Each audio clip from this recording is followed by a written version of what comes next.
Okay, everyone. So I hope you guys are doing great, and we are live and we are ready to go. But Magnus Carlsen is just not ready to go because his game has not started. But I am. I am absolutely ready to go with you guys. And let us get to round 7, the final round of the round robin of the Champions Chess Tour. Magnus is leading this whole thing, guys. He's leading it with 5 points. Just behind him is a bunch of players. Alireza Firouzja with 4. Denis Lazovic with 4. They are the people chasing Magnus. But is that enough? Can they just catch up to him? Or will Magnus take everybody home today? Oh, so give me a second, chat.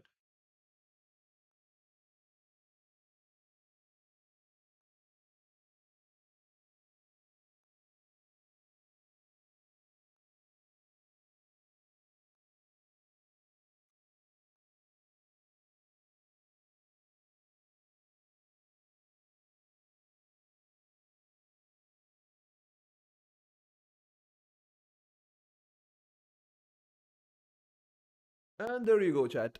I hope you guys are doing great. And I don't even have time to say hi, how are you guys doing, and anything because the game has started and we'll go right into the game. So, this is Magnus Carlsen playing the white pieces.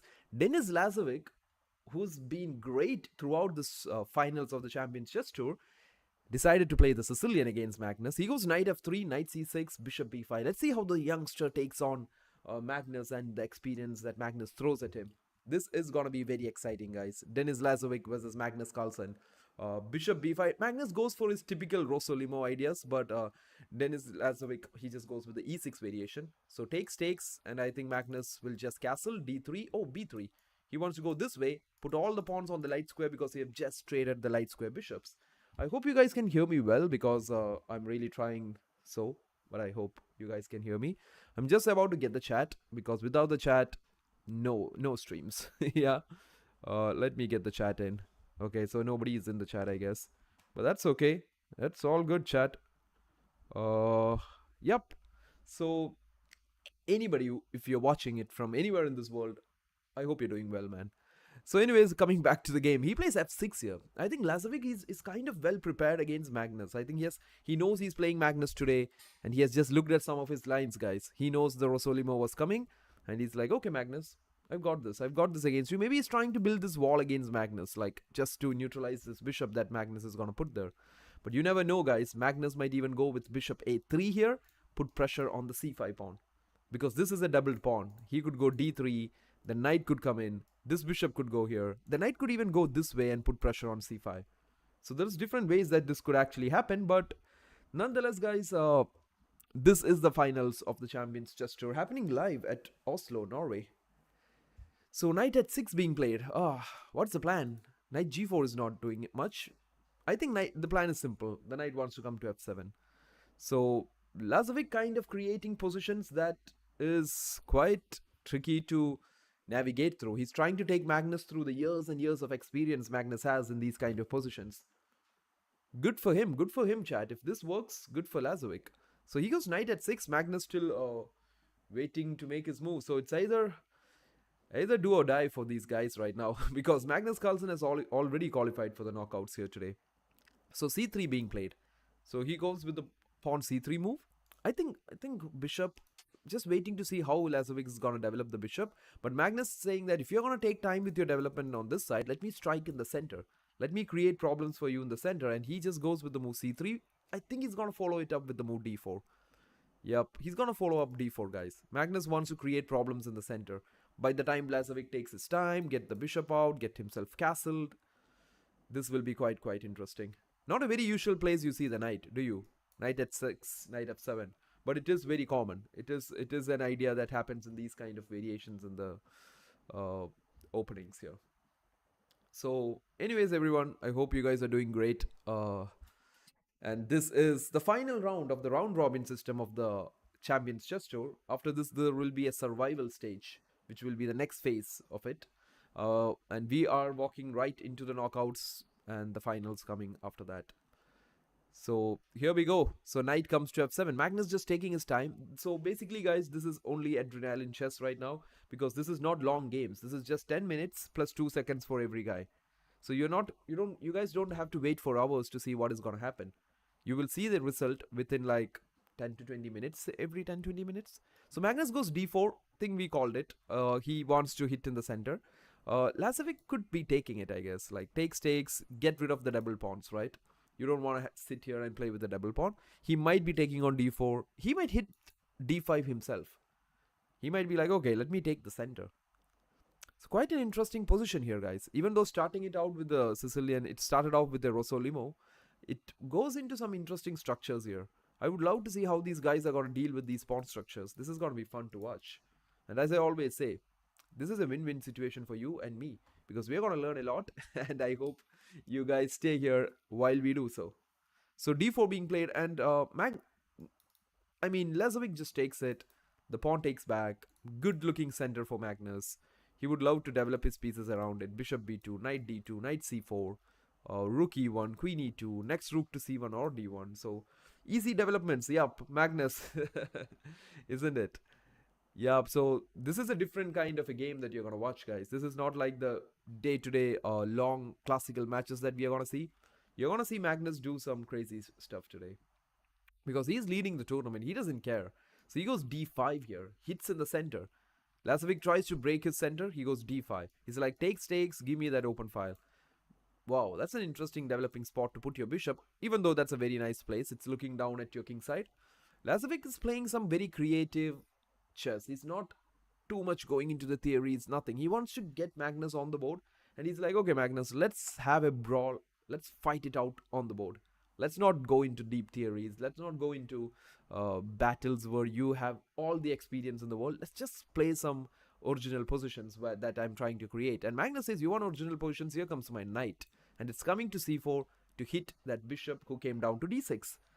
So that's where we are going right now, guys. Knight to a3. I think it will be coming down to c4, putting pressure on the bishop. You never know. Even this pawn could push down to d6. That could be even more worse for Lazovic. You don't want to be Lazovic at that point, do you? So that is where we are, guys. This is the final. I think uh, this will be a very interesting day into the finals of the Champions Chess Tour happening at Oslo. So basically, this is happening live in Norway, Oslo. Bishop a6 being played, attacking the rook. I think rook e1 makes a lot of sense. Rook e1 just put it there. Oh, knight c4. Magnus says, nah, nah, nah. Not rook e1. I'll just block it with the knight. You want to take it? Let's trade. I think Lazovic will basically just trade off the knight. He doesn't want to move this bishop, create all kinds of crazy stuff with d6 and all. I think we're gonna just see takes. Yep, takes the knight. Pawn takes back. Look at that center. Magnus enjoying a great center right now, but definitely some dark squares that Lazovic can play around with. Let's see what the world number one has got in store for him, guys. So this is the first round. You've just caught up. If you're just new here, you haven't missed anything because this is just the beginning of the day, and we have got Magnus versus Lazovic right now. There are other games happening. There's Ian Nepo, there is Wesley So, there is a lot of other people. So Rook B1 being played here. Okay, Magnus just says, I'm going to take an open file. Just a very simple open file for me. I'm just going to do that. So if you guys are just new here, you can always hit all the buttons that you see on the screen. Or you can also like this and share and subscribe and do everything you would like to. So, but if you like it, guys, otherwise it's absolutely fine. You can still watch it and we can just chill around here. So Rook B1 by the world number one. 7 minutes for Lazovic, 5 minutes for Magnus. Magnus is really using his time. He doesn't want the youngster to like create any kind of problem because if Lazovic wins this game, chat, he's gonna equal the points with Magnus, and that would be a huge upset of this tournament. So Queen C7, he's like, let me put some pressure on this diagonal, Magnus. Maybe I'm planning Knight G5 at some point to open up this rook file and create all kinds of play against you. So Lazovic is really putting the pressure. He's using the most of his chance that he has got. So Magnus says, nah, you ain't doing anything. I'll just keep developing. I'll just keep developing. So trading the bishop could be an option. Uh, Knight E5 could be an option.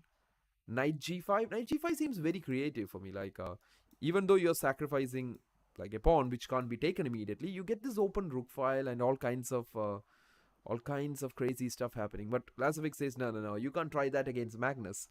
You just can't try it against Magnus Carlsen, right? So he goes Rook B8, challenging the open file that Magnus has here, chat. So Rook B8 played. Lazovic's really putting some pressure. So Queen D3. Queen D3 comes up. Magnus just connecting his rooks. He's like, you take it, my other rook will take the open file. So is that what you want to see? So that is where we are right now, chat. And I hope you guys are having a great month. I hope you guys are having a great Christmas out there coming up. So Queen D3 on the board. Let's see what Lazovic does here. I think slowly but steadily he might just run out of options. Magnus also has plans like Queen A3, I guess, aiming at the C5 pawn, and also having an eye on A7. Or we'll have to wait and see. He takes Rook takes B1, quite straightforward. Rook B8. Lazovic says, why don't we just trade Magnus? And Magnus says, yeah, we will. We will trade if it's favoring me, not when it's favoring you. So we ain't trading when it's favoring you, man. So Rook comes to B3, chat. Rook comes to b3. Rook comes to b6. So this is interesting moves, right? Magnus is saying, you take me, maybe I can just make my structure good. Lazovic says, no, you take me. Let me make my structure good. And Magnus just plays g3. Very simple thing for all you guys who are new to chess. Make sure you don't get back rank checkmated. Right? And also just neutralizing this bishop here. Oops, this bishop's diagonal. The attack is not that crucial now. There's no big threat on h2 anymore after g3. This seems slightly better for Magnus. A bit, Mr. Baum. Yeah, a bit better. Magnus is enjoying the space he has in the center, but Lazovic needs to find some plans here. I think knight e5 might be one of his plan, but not easy. Not easy for the youngster, because Magnus and his experience in such positions is just too good. You give him any kind of position, Magnus would like recollect hundreds of games he might have played in that position. So that's why in chess, the experience is really, really important. So I think maybe knight e5 could happen here. Or is Lazovic going to go all in, chat? Is he going to go all in on this king side? I don't think so.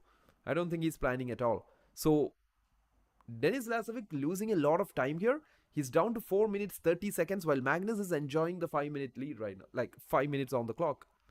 Lazovic had 7 minutes actually when Magnus had 5. But now all of a sudden, he's just dropped his time and he's gone down to 4 minutes while Magnus is just enjoying the 5-minute lead at this moment. Not a 5-minute lead, I'm saying 5 minutes on the clock. So this is a crucial part of this game, right? I think Lazovic is trying to take time for the critical moment, and you can't flag these guys. You just can't flag the youngsters like that, can you? Because they will just speed up and just catch up with you. So I think Lazovic is not that bothered about your time control, but he has to be careful. Because this format, guys, it's 10 minutes for each players plus 2 seconds for every move they make. So basically, you just can't waste a lot of your time here. So he's going down to 3 minutes now. 3 minutes, 30 seconds almost. And this is crucial. This is very, very important for him. He needs to make sure that he doesn't screw this up. Okay, he goes knight e5. Magnus says, I'll trade. Takes back, and I think simply king g2 and f4, guys. Makes a lot of sense. Makes a lot of sense. King g2, and he might just go for the move f4 at some point, not immediately. Or will he just slam in f4 directly? Do you think Magnus is gonna just kick this bishop back again? I think f4 is a very, very straightforward chance of f4 happening. Or is he just like, with the kind of player Magnus is, king g2 is also very, very common. Like an Anatoly Karpov move. Just put the king to g2. Oh, wow.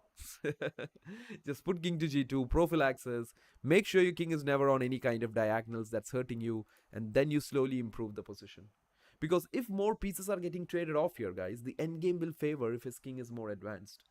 So Magnus is thinking of a point where the rooks and the queen could get traded, and we might see a same color bishop endgame. So he has that in his mind. He's like, we might get to that. And there is a chance that it could happen too. So, yeah, king g2 makes all the world like sense to me. I think it does make a lot of sense. But yeah, here we go. So Lazovic down to 3 minutes. Magnus Carlsen 4 minutes 38 seconds. 1 minute up on the clock. This is some adrenaline chess that you're going to watch right now. So what is Lazovic going to do here? Is he going to trade? Is he going to play queen b6 and try to put more pressure on this, the file? Because he has to be careful about f4. Magnus might just go all in f4 and take it, and you might never know when he's going to open up the position. So you can't go queen b8 because c5 will be dropped. You don't want to drop it. This is not looking nice. He can't even play d6 because f4 is coming. So this is the reason Lazovic is spending a lot of time. He has to find a plan. f4 makes sense since there is no risk where the position is closed and near the endgame. Yeah, true. And now you see that what Magnus did, takes, and he just corrected his pawn structure. He just corrected this. But now I'm not very sure, because I do see at some point queen a5 coming in and just trying to create something here. Or trying to target b3 at some point. a5 could happen. But if you're doing all that, guys, you see that Magnus has fixed all his pawns on the light squares, playing against a dark square bishop. Lazovic has a dark square bishop. So if this game actually goes into a bishop endgame, this will be like a, what do you say, the safest situation for Magnus. It's like only he will be the one playing for the two results, either a win or a draw. So that is where we are going, chat. This is where we are going. And Lazovic is really going down on time. Is he feeling the pressure of playing Magnus? Is that what we are seeing? Like, of course, he's a youngster, just like the current world champion, Gukesh. I think he's also 18 years old, Lazovic. super talented. He has been beating one after the other in this tournament. He goes h6 here. Maybe he's trying to expand a bit, gain some space before we go into an endgame, get his king advanced, and get it rolling down the board. And Magnus goes f4. We were waiting for this, right? He takes it. That's the thing. I knew he would have opening tops at some point. f5. You see what Magnus is doing, guys? He's fixing all the pawns on the dark squares, which means he's really thinking about an endgame here. He's really thinking about the queens getting traded and going into a bishop endgame. This is why this man is really, really good at conversions or these endgames. Here comes an in-between check. I think queen f7 might be what Lazovic would go with. And we might see a queen trade followed by f takes. And that's not looking good because this king will march right down to d5 and this is looking dangerous. Okay, he doesn't go for the queen trade. But now look at the position of the king. Going into an endgame, this position of the king seems very bad. If Magnus can do his magic, he'll win. Otherwise, it's like a computer draw. It's very hard, Mr. Baum. I think Magnus can just easily pull this out. I feel this being a bit hard for the youngster. Of course, he is defending very well. But can he defend in 1 minute on the clock? That's the whole point.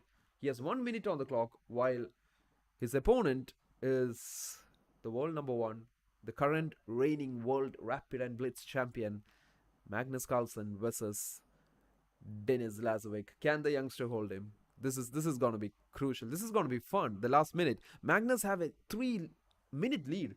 I think that was something Denis Lazovic should have not given Magnus. He just gave Magnus 3 minutes of lead going into a endgame where it's Magnus playing for the win.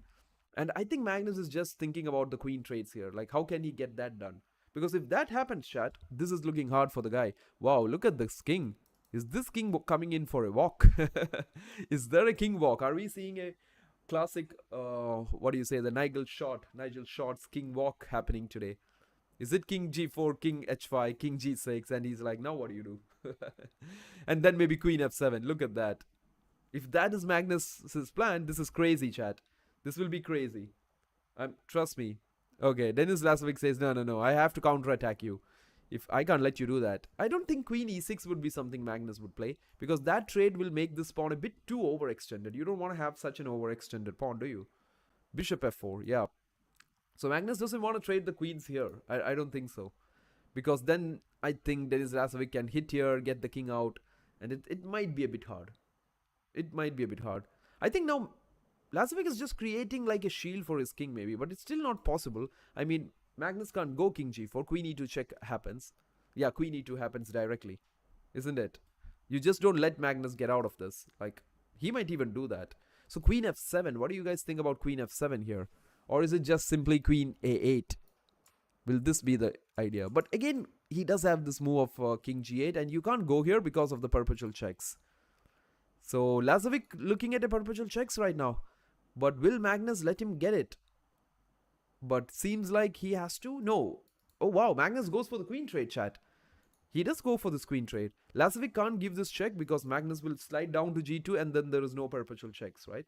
Because the e2 square is now like supported. I think queen h5 is not the greatest of plans playing this. Because Lazovic's down to 5 seconds. Queen h5 check. King g2. What does he do here? Queen d1. He has to do something. I think he's gonna crack here, man. I think he's gonna really crack. But he's really holding it together. He has 2 seconds increment for every move you play. It seems like a draw, but let's see if there is a blunder. Absolutely, Mr. Baum. I think we are about to see one right now. It's very hard to hold these, what do you say, time scrambles when there's a queen on the board. If it was an endgame, it was easy. At least you can make some random moves or just save the time somehow. But right now, I don't think so. And Magnus is trying to think of the perfect continuations that can put his opponent to think. And if he can do that, this is game over for Lazovic. And Magnus trying to gain that first point lead with the white pieces here. And the youngster is like, no, I won't let you. I won't let you get that point, Magnus. I will try to hold you. It's absolutely equal, guys. This is dead equal. Very hard to make progress. But practically when you're playing this, and that too against the world number 1, it is not easy. Trust me. I think Magnus might go something like queen e3.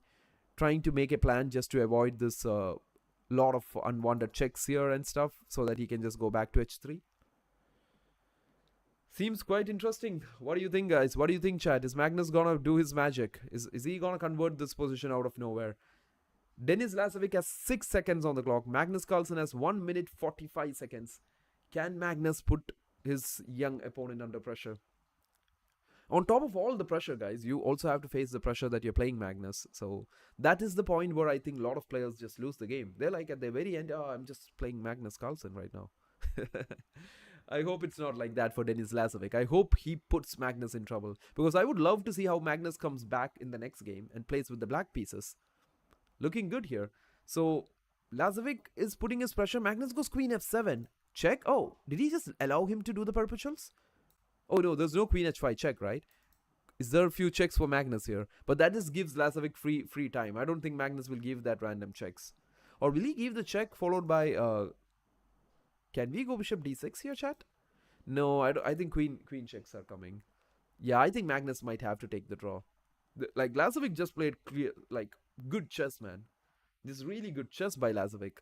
Just not giving Magnus a way to get out of this. Magnus is like, give me a chance, man. Like, I know my position is great, but it's very hard to convert here. Or will Magnus go queen e6 here, chat? That's a good plan, right? You're forcing the trade of the queens.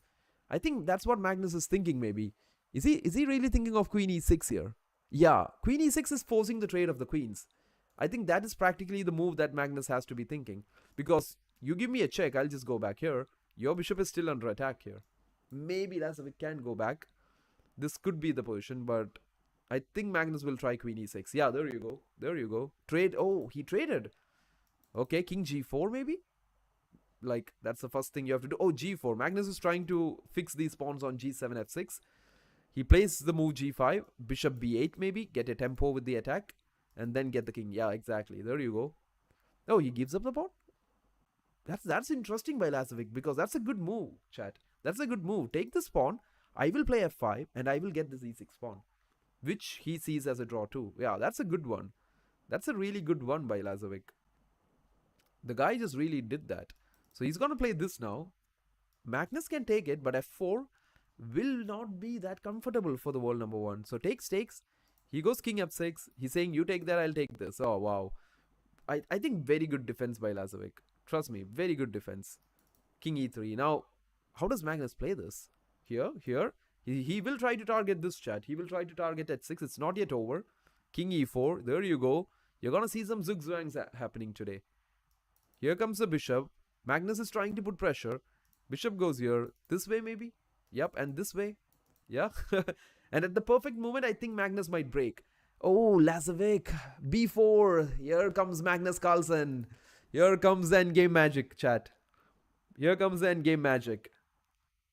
Here you go, chat. Here you go. Oh, no. Lazovic will be gutted. He'll be like, what the hell did I just do? Look at that. Look at Magnus here. It's not fair, Magnus. You shouldn't be doing this. Here goes the next pawn.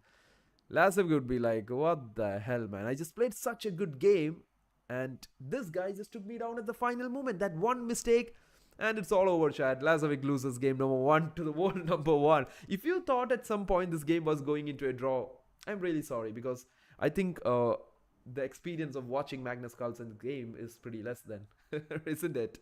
What? Wow. Yeah, crazy stuff, chat. Crazy way to start today's stream. What a game. What a game. I love this.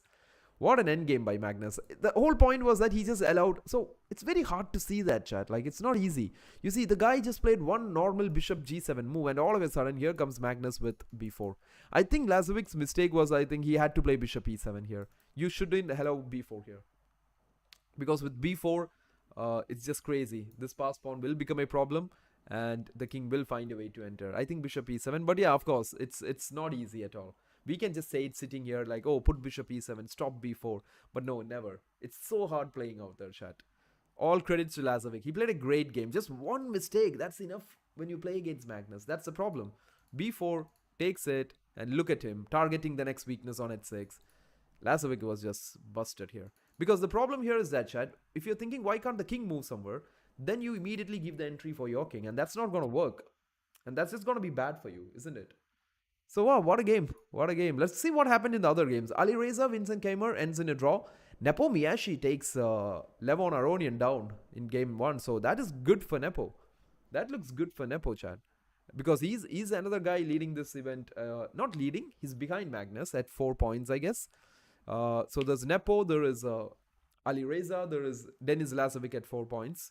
And Nepo is winning here. So, Lazovic lost to Magnus. We saw that. Maxime versus Wisley, I think it ended in a draw. I think they were both not having the greatest of tournaments, so I think the draw makes a lot of sense, chat. It does make a lot of sense. Give me a second, chat. Like, I'm just getting my camera fixed a bit.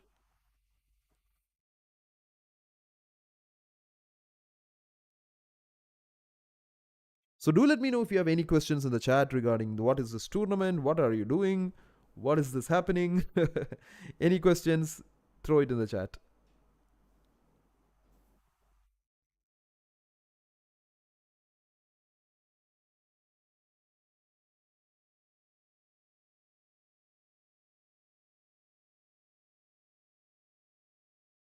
Okay, chat, we are back. So what is this question, Yash? In chess, which one is very important in intuition or technical calculation, like the upcoming era? That's a good question, Yash. I think the balance is more important. I think the balance is very, very important. Low on time, intuition is like everything.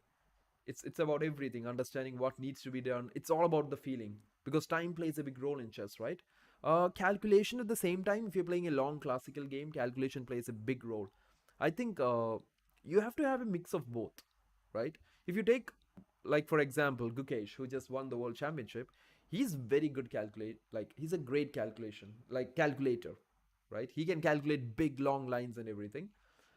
And I think what he will be working now would be just to make his intuition equally better, right? And once that's someone like Magnus, if you take me, Magnus is someone who might be 60-40 when it comes to intuition, 60 and 40 of calculation, because his intuitive understanding of chess is very high.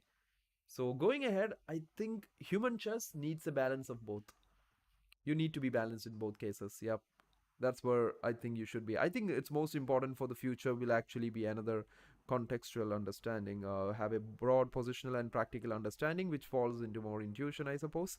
I am not usually a tournament viewer. What is the tournament about? So basically, this one, Mr. Baum, this is actually a tournament which is called the Champions Chess Tour, happening in Oslo, Norway. The players are playing this live there.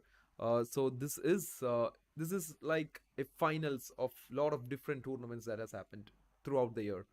So this is the final event of all of that, which is happening at Oslo. So Magnus Carlsen playing at his hometown, having a great time, leading the tournament.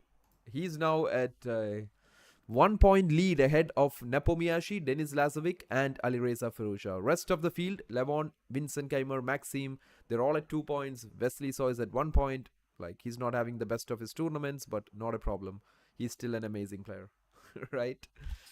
But anyways, yes, I could help you or let you know about that a bit. So I think it's a balance. You need to be balanced because when you need to calculate, you have to calculate. You can't just be like, I felt it's correct. It might go wrong. One wrong like take the end games for example. One miscalculation and it might all go out the window, right? But nonetheless, chat, do let me know if you have any other questions too. I would be happy to let you guys know that.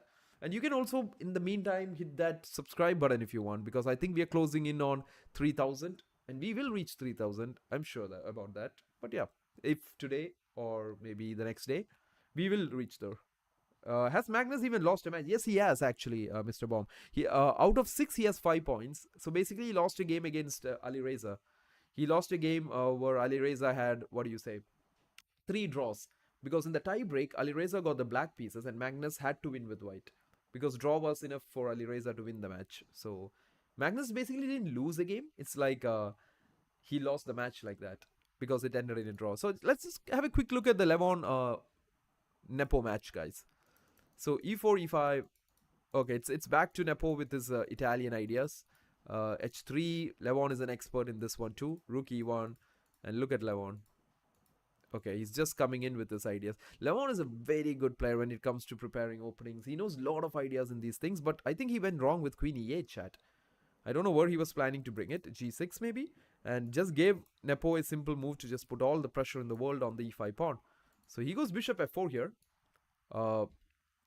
Queen g6 takes and the pawn is lost. And Nepomiyashi. Okay, I think Levon did create a lot of counterplay there, chat. Look at that. Look at that pawn going down the board. That was not easy. And he was about to get checkmated. So I think very logical for Nepo to play that. Rook G3. Look at him defending. Nepomiyashi plays some crazy stuff. Oh, is he? Did he just blunder knight f7? Really? Oh, Nepo said, I don't want that. He really trusts this knight is very strong now. Knight d5 comes in. Next rook joins the game. So that is about top level chess, chat. Pawn ruined the structure. Yeah, exactly. Pawn really created the structure wrong. But this is the thing about the high level chess that you see. They will use every single piece on the board. So if you're playing some chess, make sure you use all your pieces. The rook is coming here. There's a lot of things happening. Knight f4. Look at that knight. To be very honest, chat, this is scary if you're playing white. Look at all the pieces that Aronian had. But it just didn't work out, actually. Rook e7. Look at Nepo coming in from one good move after the other. Rook e8. And Aronian was playing one mistake after the other. Trade? Because you can't take it with this rook, guys. I think that's the problem. Because knight f7. This fork is so annoying. They took it with the bishop. Rook f3. And this pin became decisive, I guess. Queen f6. Whoa. Wow, chat. Look at that. We had a double exclamation here. It is knight f7 check. That is very interesting. Because I don't know why. Like, can he take it with the rook? Yeah, I think he will just take it. And then this f4 knight is just gone. Right? So took with the bishop. Rook takes f4. Oh yeah, true. I think what if he plays queen e7 here? Then it's just bishop takes. You can't even take it back, chat, because of queen c8 check. Back rank problems. Make sure, yeah, there must be a tactical move. Yeah, it's queen c8, man. It's queen c8, Mr. Baum. You give a check and this is just history. Whatever they do, it's just gone. Everything is gone. That's sad. That's sad. Not the best day for Aronian there, you know. Oh, we got the next game going, guys. So here comes Magnus versus Lazovic. Okay, Lazovic going for the Nimzo as an attack. Nimzovic as an attack. With the b3. Knight f3, b3 on the board. Bishop g2 played. Bishop to b2 played. g3. Okay, he's fianchettoing his bishop on both sides of the board. Let's see where this goes. Let's see where Magnus and Lazovic takes it. Castles, both play castling. I think similar structure for both players if you see this. c4, will Magnus go c5? No, not symmetrical anymore. He goes e6. Magnus trying to take it into something like, what do you say, like a Queen's Indian kind of game? Where the b6, bishop b7 setup is played, but the difference is there's also this put up here, e3. I think Lazovic is planning to go d4. He has to win this, chat, because if this game ends in a draw, Magnus wins this match. So looking good for the world number one. Magnus looking all in control. Quadruple fianchettos. Yeah, all bishops have fianchettoed, right? True, man, true. Magnus goes c5. He might go d6 with the pawn structure. I don't think immediately d5 is something we will be seeing. Or he might, okay? He might. I think, but he'll keep this bishop like this and just go d6, knight d7. That could be a structure. d6 could be a plan. Oh, he wants to go knight a6. So is he planning knight b4 and d5? Or is he planning knight c7 and d5? So basically, he is planning d5. Otherwise, I'm not very sure would he have played knight a6. So Magnus in full control right now. He won game number 1, game number 2, not wasting any time on the clock. Queen e2, putting the pressure on the youngster here. Really putting pressure on Denis Lazovic. Because Lazovic has had a great tournament, chat. He's just behind Magnus with 4 points. But look at what happens when you're playing Magnus right now.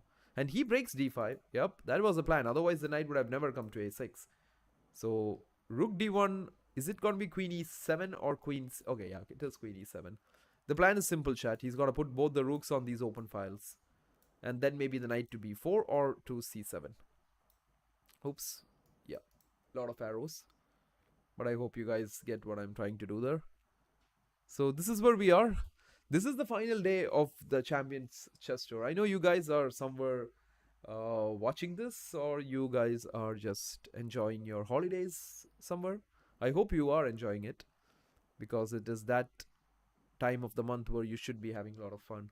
So rook to d8 played. Rook f d8 played. Magnus just slamming in the rooks. I think we called this, right?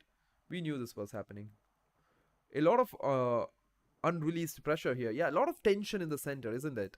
Once the tension in the center releases, Mr. Baum, I think that is going to make a lot of sense here. I think that it's just like the perfect timing. It's all about the perfect timing, when to release it. And that's going to decide this game. Trust me, that's going to decide this game. Because I personally played a lot of my games with these kind of structures, and I feel the release of this tension is what actually decides where the game is going. So Magnus, I think Lazovic is also just gonna put the rooks here. Lot of tension. Yeah, lot of tension here. But anyways, chat. I know it's just a few of us here today. No problems. We will do this together. We will take it ahead together. Even if it's just one of you watching, it's not a problem. We will just do this, right? So Rook FD8 played, chat. So after every round, we get some time break, which we will take along with the players out there, because I think the break is important. Last 2 days also we have had some fun streams. So you take it on d5. I think black takes it back. Magnus keeps it like this. He wants a pawn to be there in the center. Rook c1 by Lazovic. I think this favors white a bit. This does favor these kind of structures, because I played it from both sides of the pieces, like white and black, and I kind of like being white here. Black is also fine. It's just that sometimes you feel pressure, right? And you don't want to feel that. You don't want to feel pressure when you're playing, chat. So Rook AC1 played by Lazovic. What do you guys think? Would Magnus make this? Like, for Magnus, it's just a game that he just needs to get a draw. But it's not easy with the black pieces. And Lazovic is someone who's going to go all in. So Rook AC8 played here, putting both the rooks on these files. This is looking interesting. This is looking very interesting, chat.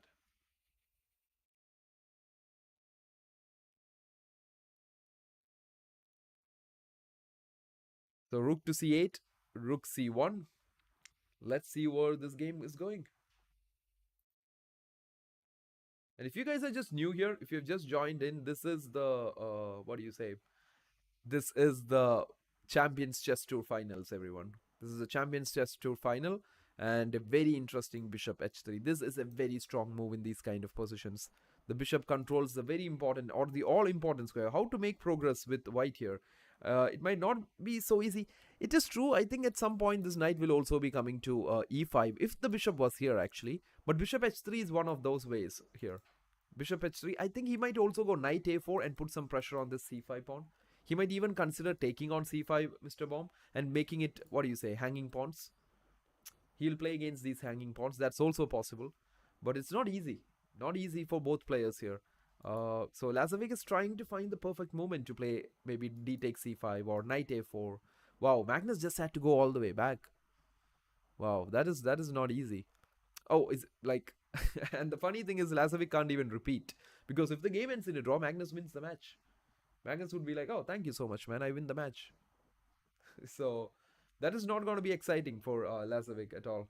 Trust me, not exciting for him not to be able to what do you say? Uh, Repeat it. So give me a second, chat.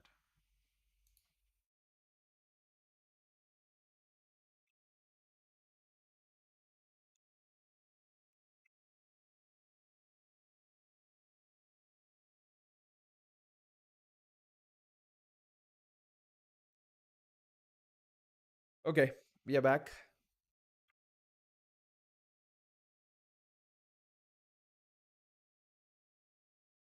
Cool.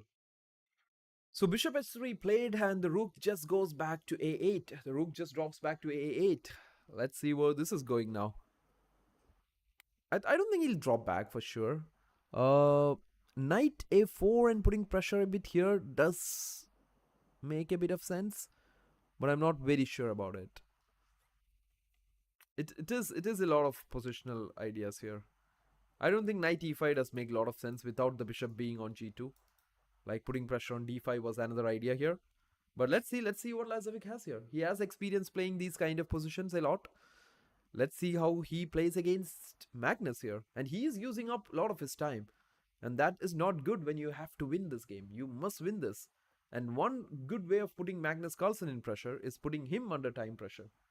Anybody can make a mistake when they're in time trouble, guys.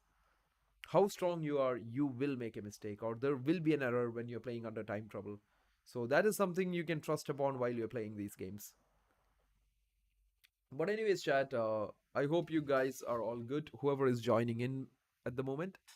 And even if it's just one or two of you guys out there, have a great time, everyone. Because we'll do it with the same energy, even if there's like a I know one day there will be, what do you say, 1,000 people watching or 2,000 people watching. We will do that too. There will come a day we will be doing that too. Anyways, but nonetheless, let's keep going. Let's keep this rolling. So Lazovic goes knight b5. So the pressure on Lazovic at the moment is that he needs to create something, because a draw means Magnus wins the match, 1.5 to half. So it's a best of two games, chat, and Lazovic has lost game number one against Magnus. So if he needs to keep this match going, he needs to win this, and for him, it's very important. It's very important that he keeps this going, everyone. So that is what is happening. So he goes knight b5. That is also a very, what do you say, interesting move, because there's no a6 coming up to kick your knight away. So you can always put it in a good square. His pieces are placed very interestingly here. This looks kind of good. Magnus has to find a way how his rook is going to be part of this. Maybe knight c7 here to get rid of this knight, but then he's walking into this open file on the c file. Thank you for the kind words. Amazing. Oh, really? Nah, it's fine, Mr. Baum. It's fine. As I told you, right? I was ready to do this with like just one of you guys watching too, so it's absolutely fine. So knight b4 comes in. Magnus trying to get this knight to a better place, guys. You don't want a knight at the rim, because you have heard of that again and again. Knight at the rim is dim. Don't put them there. Knights hate to be in the corner. Knights like, don't put me there. I hate to be there. So knights at the rim is dim, but the world champion knows that very well. Oh, my bad. He's not the world champion. He's the world number one. So knight b4, a3, kicks the knight away. I think maybe knight c6. No, it's not possible, because c5 is a bit too weak, I guess. Magnus having troubles with putting his pieces, right? Oh, wow. Wait a second. Where is that knight right now? Really? Did Magnus really put that knight on a2, guys? That is crazy. That is crazy, chat. Have you ever seen this knight coming inside like another person's position like that? That is really invading privacy there. Magnus just invaded this rook's privacy. He's like, what the hell, man? I'm just gonna attack you. And a6. That's the whole idea. This knight has nowhere to go. Magnus found a nice way to trade this knight for this guy. Look at the guy's understanding of the position. He found a way to trade a knight sitting on a6 with a very good knight sitting on b5, and this is the way. This is the way. Think about it. Because if you're just considering intuition, guys, then going to a2 would not even be something we are right now thinking about. But this is what we call the understanding of Magnus Carlsen about chess. And that is why I tell everybody that keep watching their games. Just keep watching top level chess. At some point or the other, there is going to be some ideas you will take away from it. And yeah, now a6 is possible as well. Yeah, absolutely, Mr. Baum. You see that? That's the whole point. He kicks the knight away. Where does the knight go? The knight has to come back to c3. And now knight a2 makes sense. He can trade the knight away. And this very bad knight sitting on a6 is gone. And all the things that Denis Lazovic did by playing knight b5 and all this trade and rook a1, nothing is useful right now. I think 2 or 3 moves have just gone into the, like, what do you say, thrown out of the window right now by Magnus. Cool, very cool idea by Magnus. Trust me, chat. Personally, I feel that was a great maneuver or an idea that Magnus just did. He just took away a lot of Lazovic's moves with even Lazovic not knowing it. Lazovic is still thinking, what happened to all the moves I made? Where is all the moves? It's all gone. Because you're playing one of the hardest players on the planet of right now. You're playing one of the hardest players to play in the planet, and that is the world number one, Magnus Carlsen. He just played a6 here, chat. He just played a6, trying to kick the knight away. And the knight either has to come to c3, or you can take this knight, but then takes this, and oh wow. Look at that rook, which could not be activated on c8 because of this bishop, is now super active. And I think Lazovic is having a tough time. He's really going low on time. Magnus might actually even take him down in this game too. Wow, Magnus just makes the youngsters feel the pressure. Knight c3 back on the board. Knight takes c3. Bishop takes c3. Is it knight e4 coming? Knight e4 coming with a tempo, chat. Knight e4 might be coming with a tempo. Or is Magnus even planning something like c4, b5, a5? Just push those pawns. Create a pawn majority on that side and just win. So, but knight e4, trust me, is a very, very tempting move. If you ask me, you get a free move, right? You're taking the knight to the center. It's kind of like a free move. But I think Magnus is still thinking about ideas like a5 maybe to put the bishop to a6. c4, wow. That's nice, because if you take, look at this. Look at that sniper. We call it a sniper. Dennis needs to create an imbalance here. Very hard right now, Mr. Baum. Not easy for him to create, and that too. That's a problem. Magnus just keeps everything together. So bishop b4, trying to put some pressure back. That is good from Lazovic. He needs to create something back against Magnus. But queen e8 maybe. Yep, there goes queen e8. b5 is coming. So he has to do something. But if he takes, look at this now. Opening up this amazing diagonal. And this is crazy stuff. This is crazy stuff, chat. Magnus is showing like why he is the most feared player in the world. And I think he's just warming up. If you guys want to see some absolutely stunning chess, do tune in here maybe or anywhere. So on the 26th of December, just after Christmas, after you have your Christmas dinner, you have a good day because there's a World Rapid and Blitz coming up. So here comes a4. Lazovic really under pressure. His coordination of his pieces have just dropped. Magnus created immense problems with that knight b4, knight a2. For me, that is the maneuver of the day. That's a cool idea for the day. So a5 being played, hitting the bishop, sending it back to e1. So because Lazovic doesn't want to put his pieces in between his other pieces, so just putting the bishop back to e1. I don't know, Chad. I don't know. Like there's a free pawn on b3. b5 will happen at a certain point. A pawn will come rolling down. I think after taking b3, you can even just play b5. Sacrifice that pawn. Let him take, and get another pawn. Look at the two connected pass pawns. I think at some point b5 is coming, Chad. b5 is coming at some point. And if you take it, it's just a4. b5 takes a4. That has to be the plan. That two, oh wow. You don't want to play against two connected pawns like that. But will that happen? Will that happen? Is Magnus thinking about it? Lazovic down to 1 minute while Magnus has 5 minutes. Enjoying the time on the clock. There comes b5. There comes b5. The bishop on h3 really looks bad now. Exactly. Because that bishop was actually controlling c8, which is a good square. But Magnus started creating play on the a file. He says, okay, if my rook can't come to c8, let's make that file not worth anything. b5 is a very nice plan, isn't it? I felt that was coming. Because even if you take it, I was even ready to sacrifice it, even if the queen was here. Because even if they take it for free, I don't mind. I just want to get a4 in. So that's the whole point. Now only Magnus can really pawn storm and build an attack. So look at this position now, chat. Like that, this b4 pawn, which is a protected pass pawn, will decide this game. Very hard to make a comeback here. This is kind of busted. Really looking bad for the youngster. But he gave it a good try. But it's just that Magnus and his experience is just very high. So Lazovic is still not out of this game, chat. He's gonna try knight e5. He's gonna try get to the c6 square. He might try bishop f1. Reroute this bishop to b5 maybe. Create some play on the other side. Because his pieces are really stuck. And the queen is not a piece that you want to blockade a pawn with. It's never the piece you want to do that. That's the knight. Get the knight here. That's what you want. So all you guys who have just joined in, if you like what you're seeing, if you like Magnus Carlsen taking players apart, this is the place to be right now. Because we're just only following Magnus's game. There are some other games happening, like Nepo Miyashi, there is Wesley Saw, there's Ali Reza. But since the time control is 10+2, we can't follow everyone, right? So I'm just following Magnus. So knight e5, rook c8. Is there a chance to make a comeback? So, but maybe Denis Lazovic can still play this. And Magnus might even be ready to take the draw. Magnus is like, oh, you want to take the draw here? I can take that. Or maybe just trade and just go rook c8, chat. Because if this game goes towards an endgame, this is over. Lazovic is done because of this amazing pawn on b4. He will be the deciding factor. And e4 and then a6 is a potential maneuver. Yeah, that's a plan. Getting to c4, isn't it? But rather, yeah, I think that's definitely a plan. I think first rook c8 maybe. Or is it knight e4? I think knight e4 is a plan. Or even bishop f8. Or I don't think bishop f8 makes that much sense. Because the pawn doesn't really need that much of a support, does it?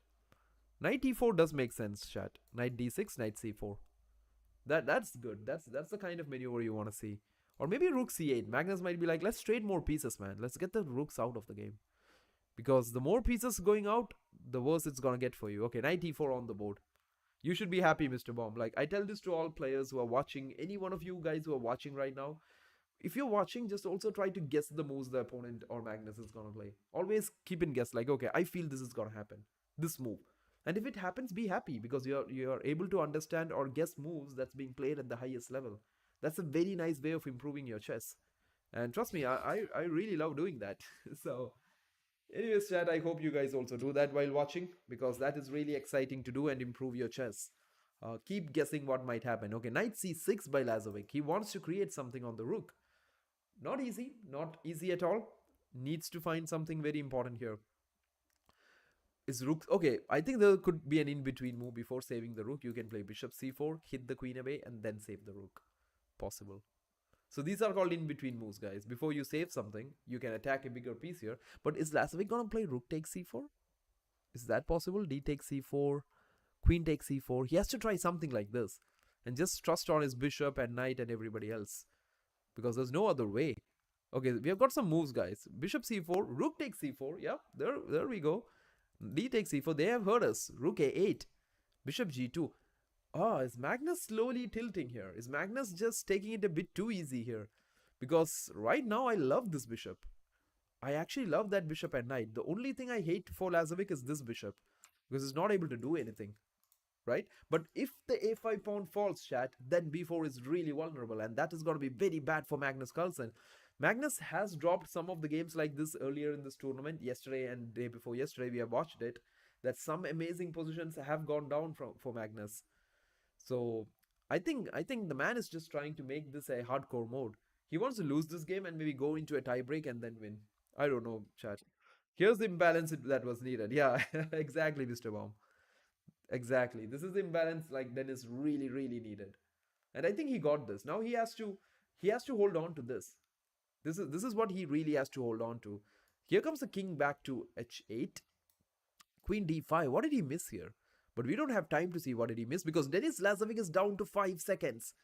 He's down to 5 seconds. He's trying to make one good move after the other. You see that the a5 pawn is lost. This could be dangerous for the world number 1 because now this bishop who was sitting doing nothing becomes an active piece. So I wouldn't be really relaxed here if I was Magnus Carlsen. He just needs a draw. He just needs a draw, but it's very hard to get it.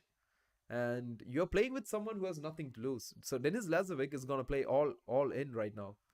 And the hardest is to play a person who has nothing to lose. So Magnus will take it. I think he will go with something like h5 chat just to make sure his back rank is not a problem. Oh, he took with this. Oh, he goes for the pawn. Queen takes a4. I think Magnus got this. He's not going to lose this, is it? Oh, what is that? Oh, what is that? Queen d1 check. Oh, is it checkmate? Oh, wow. He was almost in the verge of getting checkmated. Oh, Magnus can just take the draw. Yeah, Magnus is just gonna take the draw. Magnus is like, that's enough for me. I can win this game, but that's enough to win the match. The draw is enough to win the match. Look at Magnus. So what was the winning plan here, chat? Like, oh, you had to go rook f8 or rook g8 and then use the position of the king. That's not needed. Magnus has won the match. So this is over. Right? Hey, man. Hey, Masood. How are you, man? Hey, Zetti. How are you? I hope your wines are going good. It's at a point where it's good enough to explain these stuff, man. it's at a decent space where I can explain these things for you. But anyways, chat, just going back. Alireza Vincent Keimer still going on. That's a match we just can't miss. Two youngsters fighting it out. Alireza going like Vincent's king went for a walk. So this is a very interesting imbalance in chess that we need to know. Two minor pieces versus the rook in the endgame, right? In the endgames, the rooks are active, but Alireza really putting Keimer under pressure here. Vincent is put really. Oh, why is that a blunder? Oh, d7. Oh, Alireza loses that. Now he's at exchange down now. But does Vincent have it like to finish this? I think this still can be very much equal. This is very much equal here. I recommend moving the mic a bit closer to you. Your voice is very low. Oh, really? Oh, sorry, man. I think, is it better now? Is it much better now? Because I think the mic got a bit turned around. Yeah, Zeti, that's what I was saying, right? It's at a point where it's much better. Yeah, thanks, man. Thank you for letting me, because actually I had it close to me, but I think I kept it the other way around. My bad. Yeah. So yeah, according to rating things, Seti, that's what I was saying, right? It's definitely at a point where it's super easy to explain stuff for you guys. Like, that's what it is. So Alireza converts this. It's not because I'll get back to you, Seti. So h4 played, king here, and he's just gonna show us some interesting endgame, but it's a bit hard to play against the f and h pawn guys when they're just disconnected. Yep. Blunder fork. Oh, I missed that in between while making my mic on certain points, chat. But yeah, king comes to b6. Oh yeah, this is just basic stuff now. The king is just too far away. King is just too far away, chat. Yeah, you give him a check. He's just gonna go here. Oh, he went here. All good. Rook g1 coming. Rook g1 coming. And now your king can just go here, and hide behind the opponent's king. That's it. It's over. I think Vincent will just resign here. You can give more checks to me. So if you guys were thinking, what about this check? King goes here, man. You can't go back. It will be a queen. You can give one more check, and that's the end of it. It's over. Right? M24. Yep. So Alireza wins it. He keeps hunting Magnus down because Alireza is at 5 points now. Magnus is at 6. I think. What about Nepo? Oh, Nepo drew and just wins the match too. So Nepo, Alireza at 5, Magnus Carlsen at 6. The rest of the field following them. Dennis Lazovic is at 4. So, oh, Wesley. So Wesley, I really feel happy for Wesley because he won a game. Yep. Match 18. It's over. Yeah, mate 18. Yeah, mate in 18. Yeah, okay. Yeah, it's just over. But yeah, as I was saying, chat. Wesley was not at the best of his form in this tournament, but I'm really happy that he's able to get a comeback in the very end. So if you guys are looking for the standings, it is right now. I'll try to put it up in the screen. Do let me know if you guys can see it. So this is the standings, guys. So this is the standings. Magnus Carlsen. I'm happy Wesley is doing better tonight. Yeah. So this is where we are at the moment. Magnus Carlsen is at 6 points. He's just cruising. Magnus is just getting there. So that's the end of round 7. And actually, that is the end of the round robin stage, actually. We have finished the round robin stage. If we look at the schedule right now what we have left is, we have got a survival match right now happening. Survival stage, match A and B. And we will also have a survival stage, match C. So first we have to figure out what is happening at the survival stage, right? So we will get to know that. So coming back to the games here, let's see if they're preparing the survival stage. So we will be getting there very soon, chat. Magnus is not losing on home turf. Absolutely.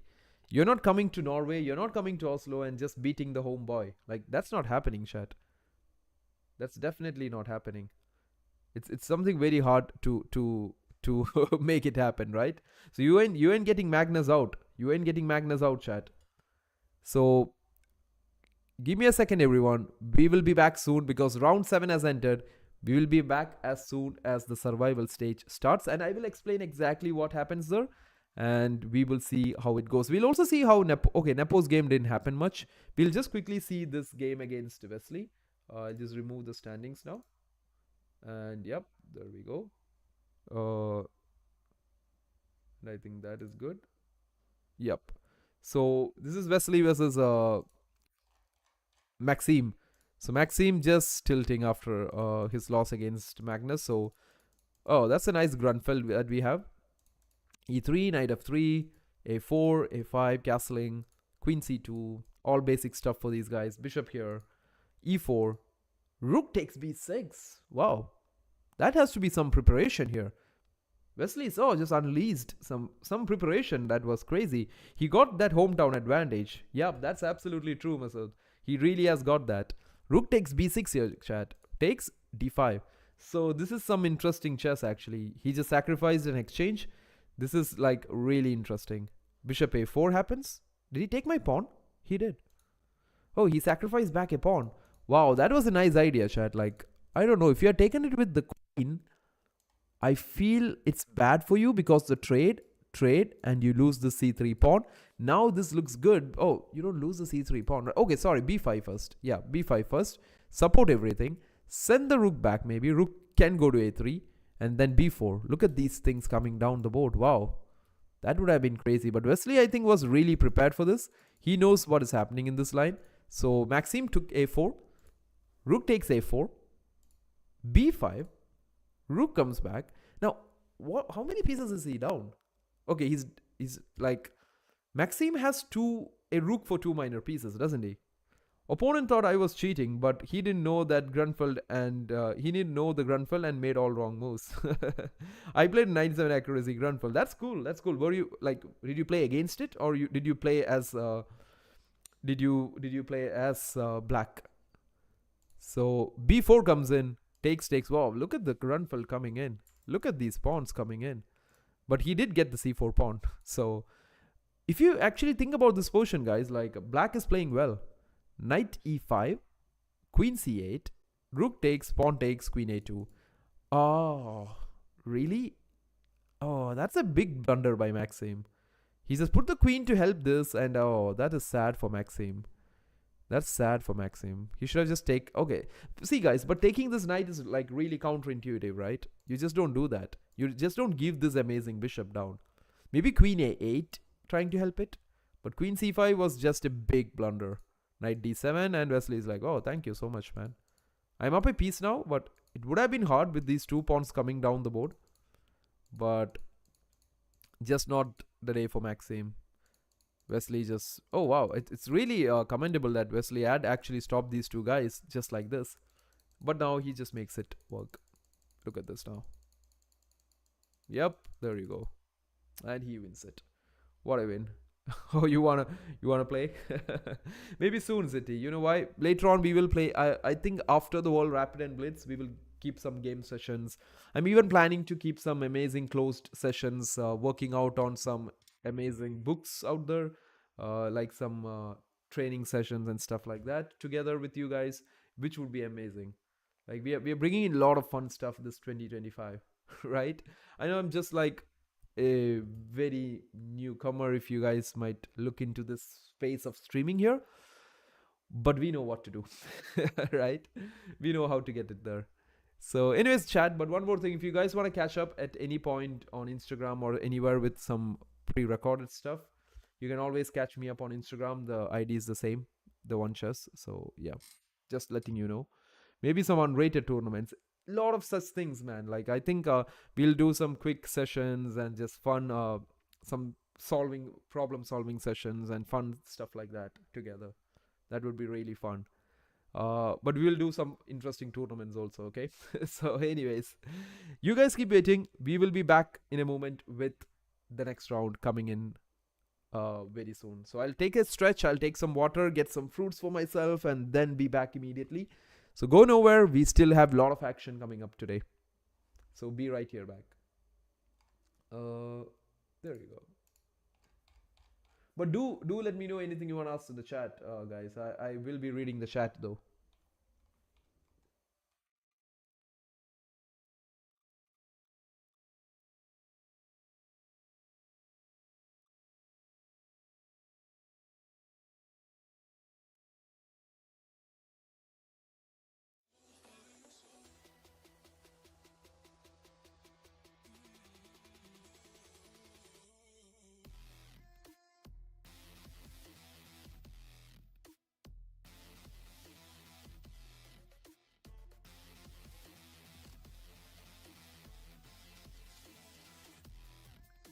Yeah, I get it, Masood. Don't worry.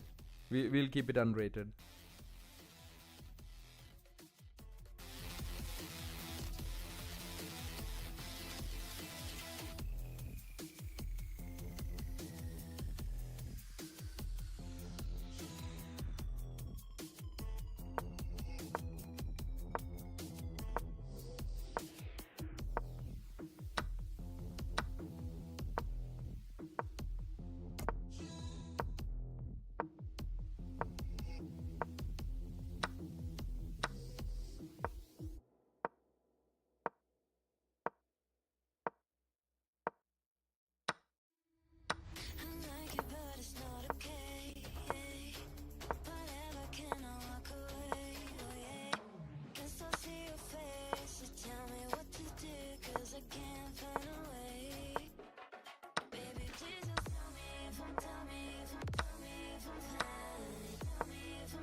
flows is flowing, overflowing. Yeah, the cup it runneth over. Tidal wave up in the ocean.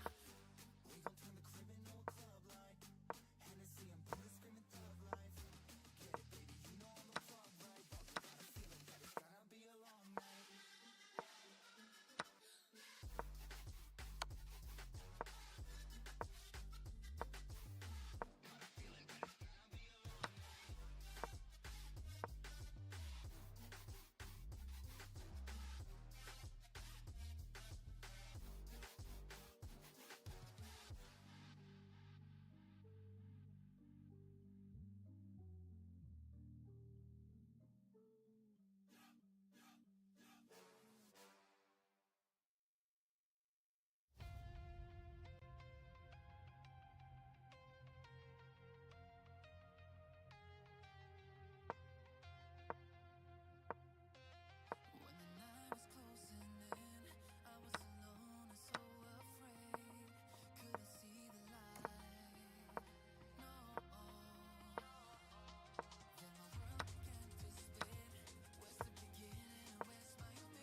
Okay, chat. So we are back, and we are back with the survival stage right now, which is a very complicated thing to explain. But we will just see the games, and I will let you guys understand who has advanced to the final parts, who goes into the semi-finals. So out of the survival stage, guys, there will be only two players who will advance into the, what do you say? Uh, into the semi-finals, because two players have already got their spots fixed, which is Magnus Carlsen and Alireza Firouzja. They're already in. Now it's just a matter of who's the rest of the two players who will join them. And to find that out, we have Nepo and Denis Lazovic versus Vincent Keimer and Maxim. So crucial rounds here. Like, two of these people from this will go into facing Magnus and Alireza out there. But let's see who is that two. Who's gonna be that two people who will do that? So the games have not started yet. They are getting ready to be like starting right now soon. So winners bracket semi-finals. Denis Maxim. Denis wins. Nepo Vincent. Nepo has won it. So basically this is the, what do you say? This is how we will see this, okay? So here we go. The match has started. We'll watch the winners bracket final. One of them will go in easily, and the loser of this game will face the winner of the losers bracket semi-final. I hope that will help you understand this better. I'm just putting this off, coming back here, coming to the group, guys, just getting this thing off here and just getting my cameras on. And there we go. This is the fun match. So first let's see the game if Nepo versus Denis Lazovic. The winner of this game, guys, will advance directly and join Magnus Carlsen, and I mean they will just join Magnus or go into the finals of this one, basically joining Magnus and Alireza. While the loser of this game of, like, this will be a two match thing. Loser of this game of the survival stage will go and play the winner of Maxim versus Vincent, and that winner will go into, what do you say, join Magnus, Alireza, the winner of this match, into the semi-finals. I hope it is somewhere clear. Bro, just tell your ID, brother. The suspense is haunting. Oh, my ID? Oh, what ID, man?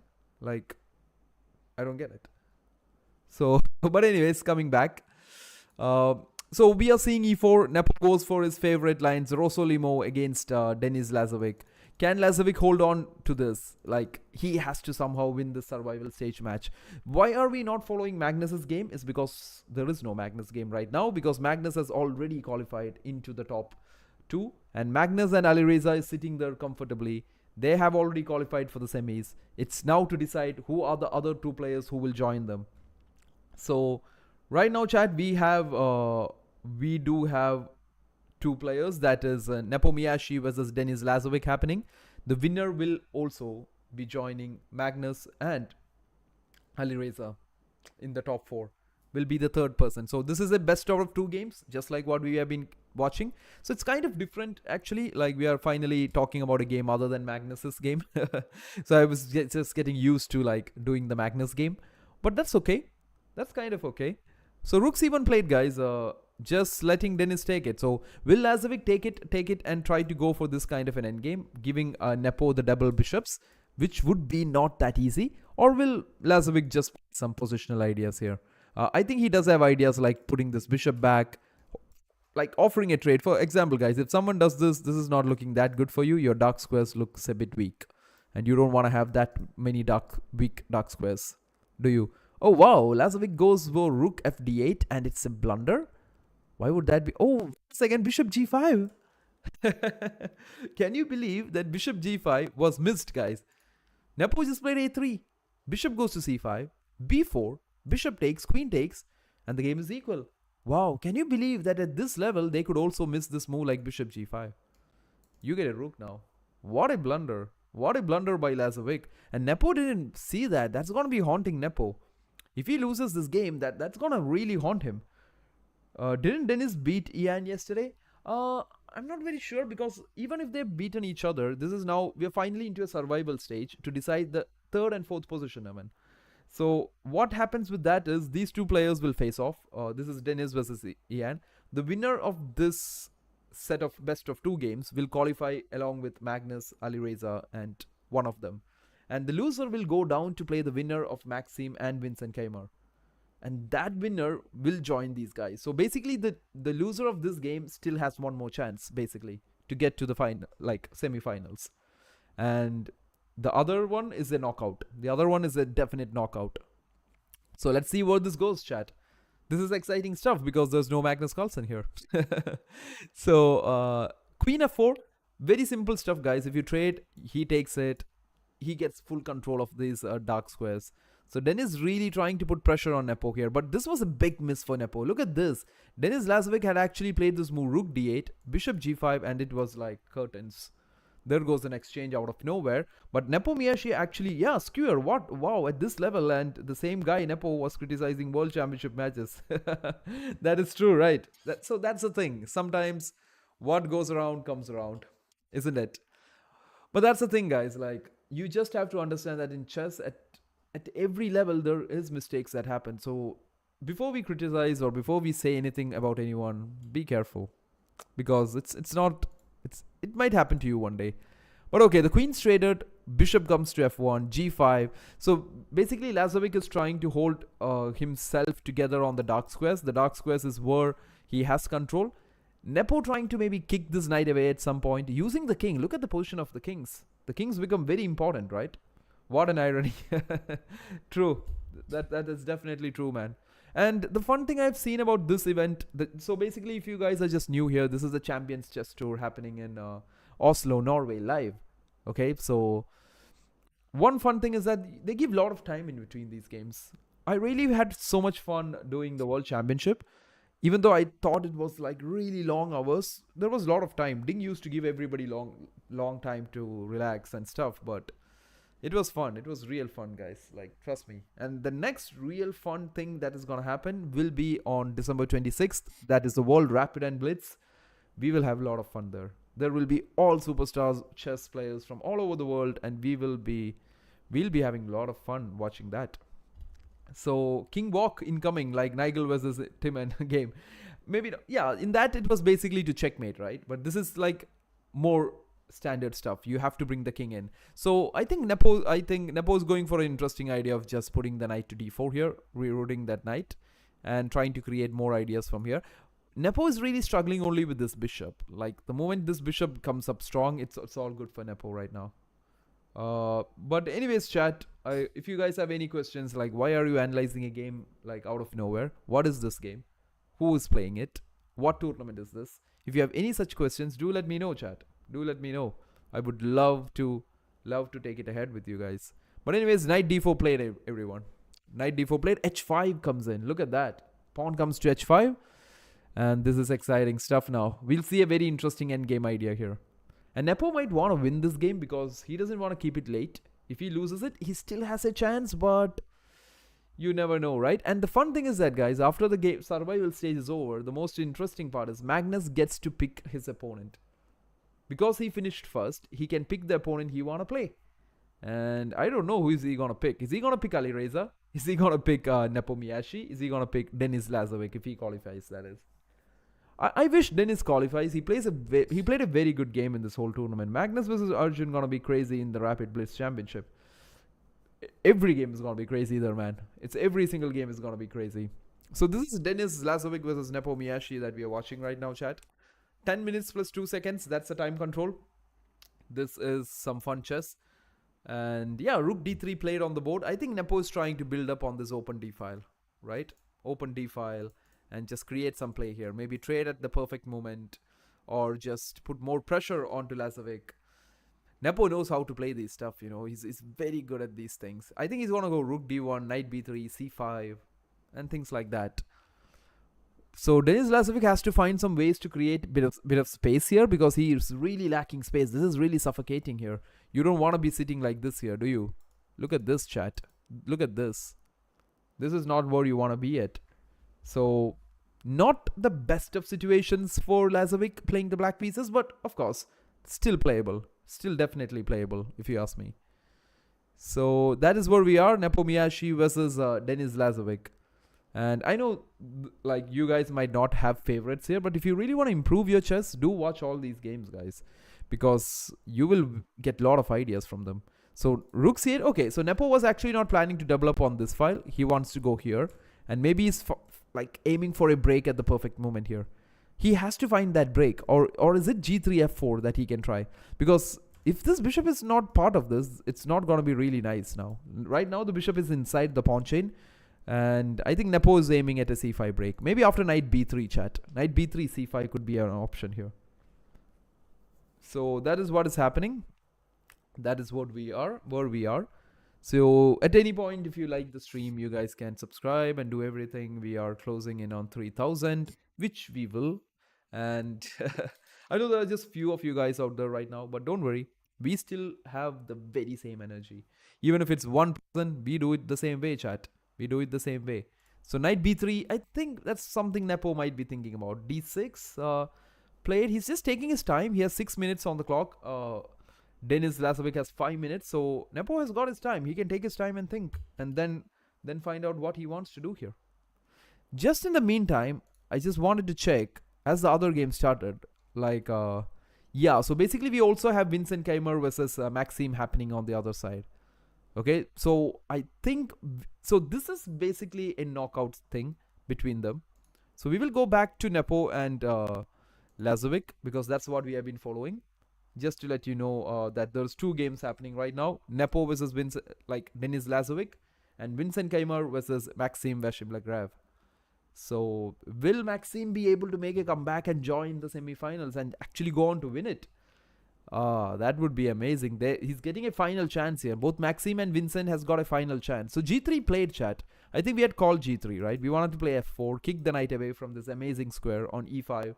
That would be great. One day we will see 500 concurrent viewers, mark my words. I think we had actually hit a high number, man. I think we had once, I think while doing the World Championship, I think we had hit 230, 300 guys at a point, which was nice actually. We had some crazy streams there. But I know that people might not be super excited to watch these games, but that's okay. That's okay. And I hope it reaches there. And I hope we go even further, man. I think we will keep adding zeros to that, right? We'll reach 50, 500, 5,000, 50,000. Yeah, maybe. You never know. That's how the world is. You never know what's gonna happen.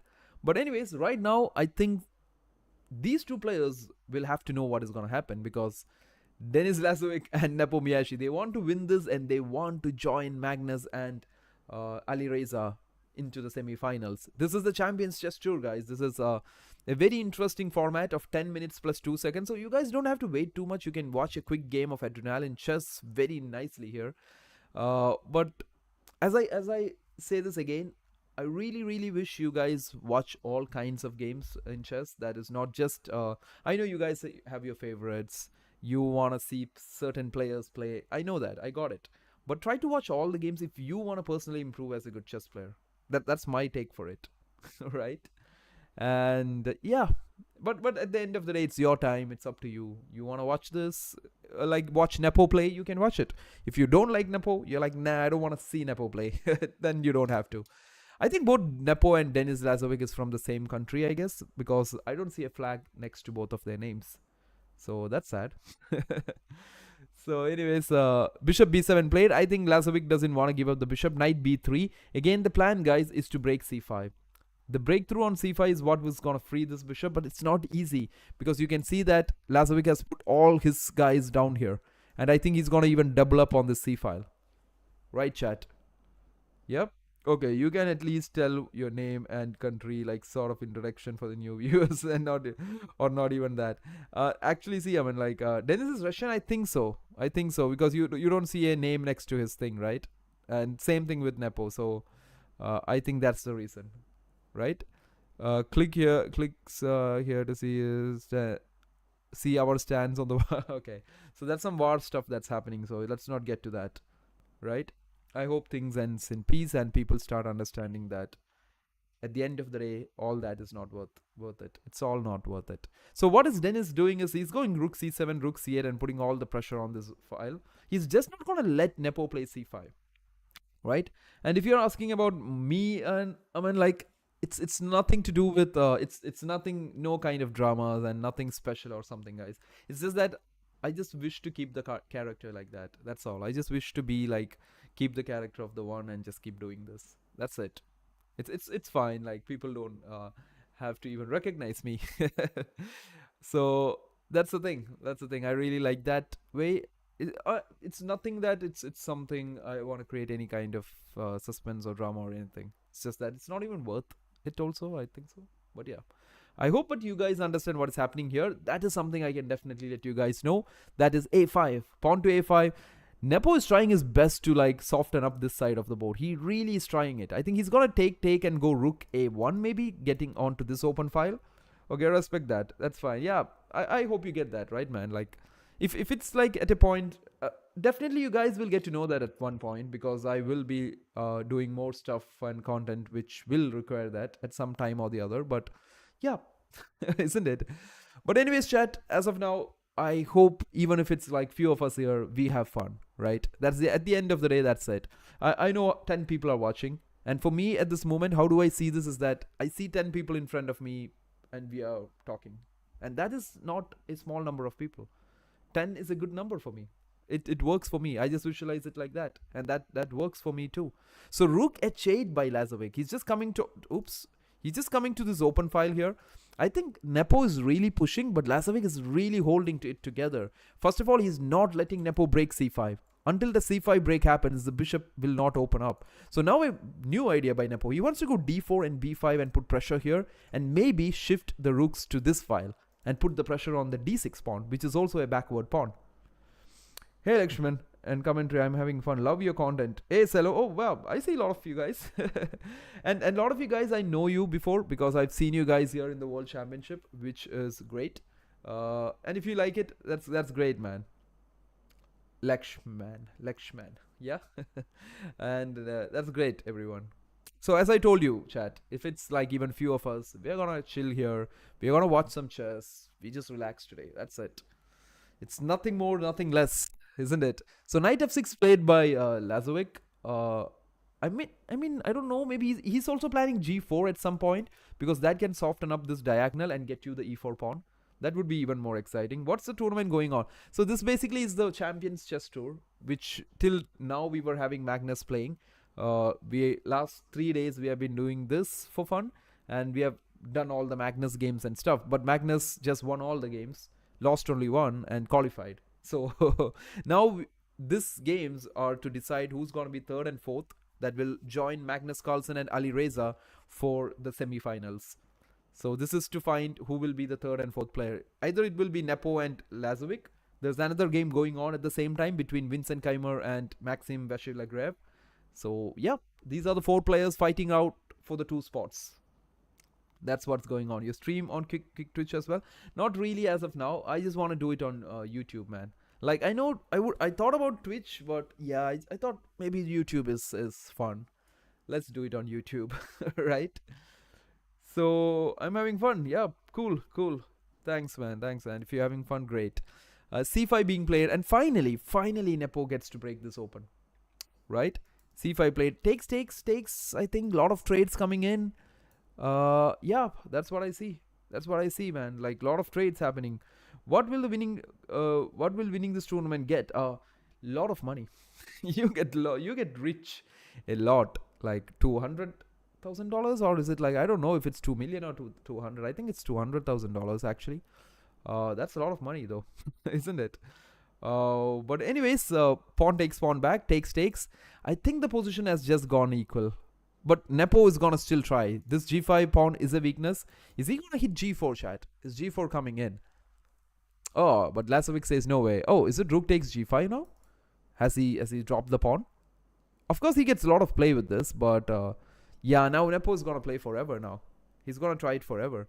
So 2 minutes for Nepomniachtchi, 2 minutes for Denis Lazovic. That's the fun thing about these tournaments, guys. The time control is very less. It's not as long as the World Championship that we saw.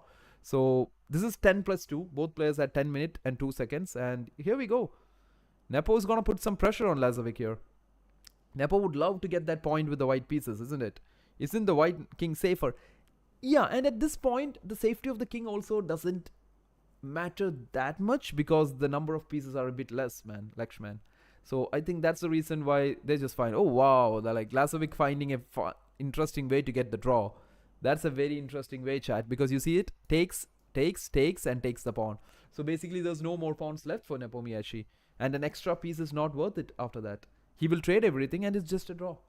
That's a nice tactics by Lazovic. Nepo has to decline the piece. Okay, he had to take it and now this is a draw.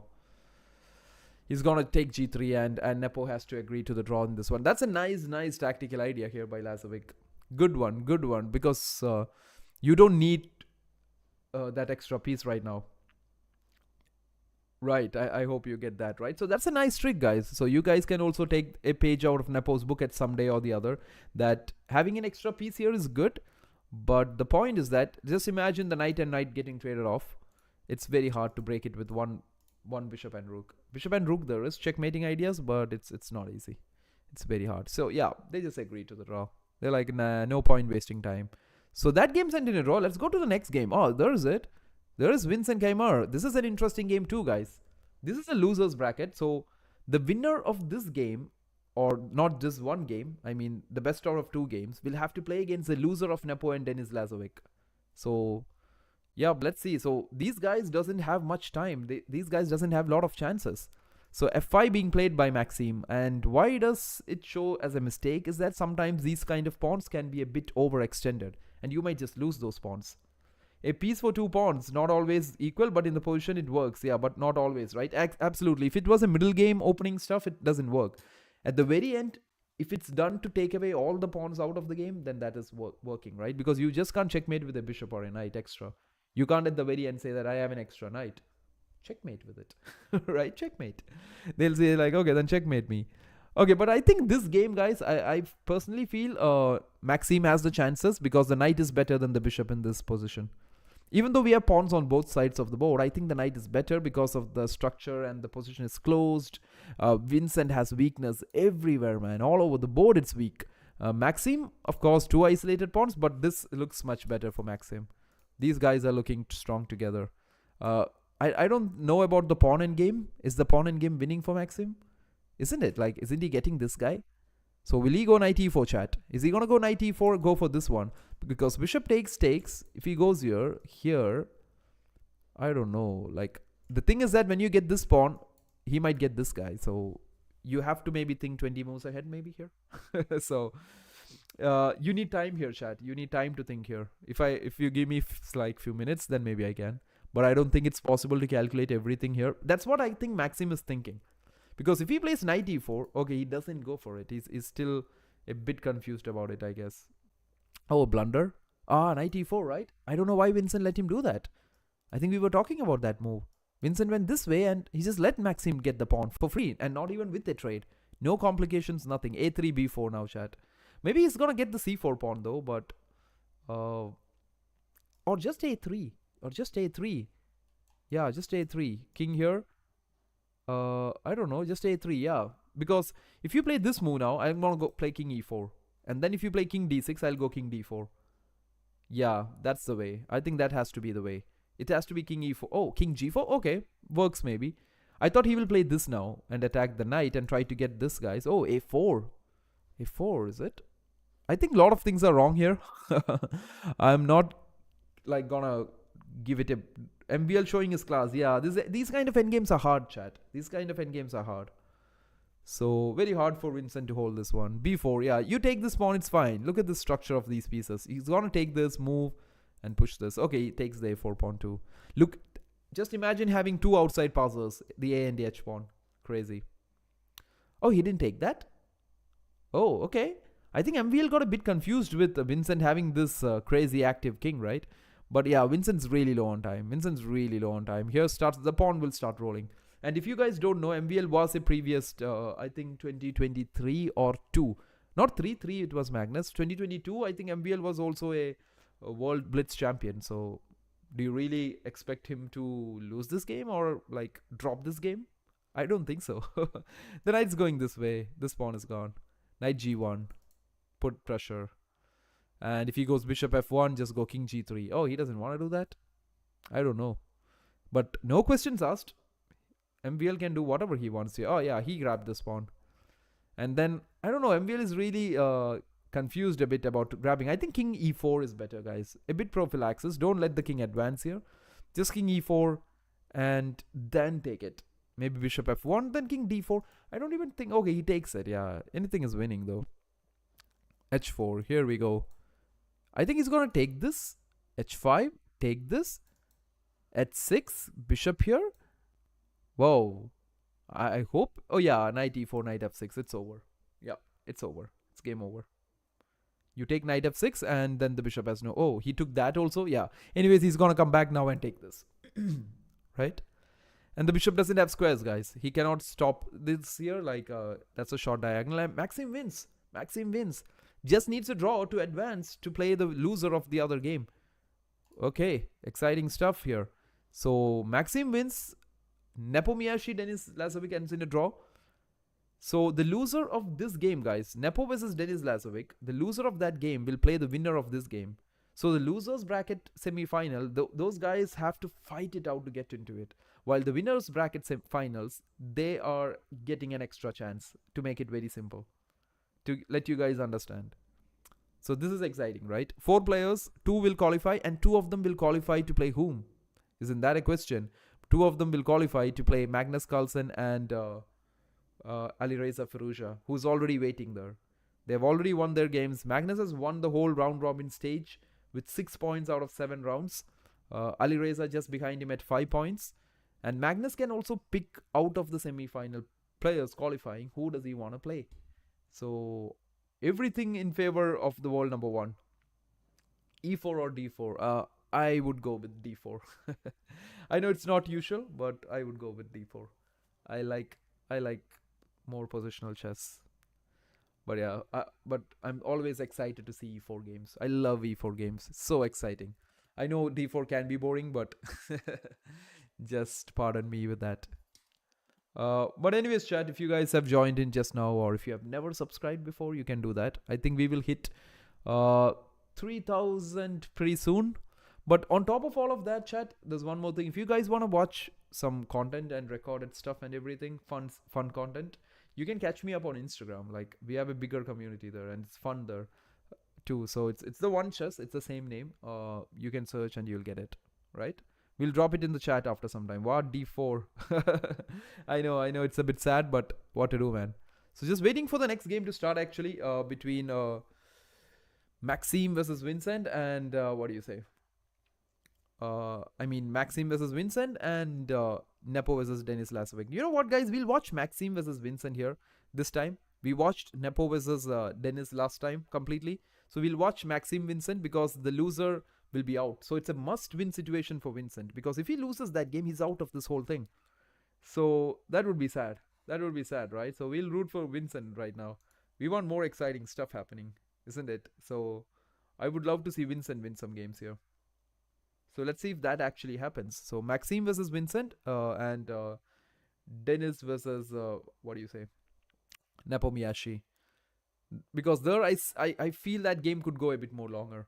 It's a draw. If they draw again, they have a tie break where if black draws, they just qualify.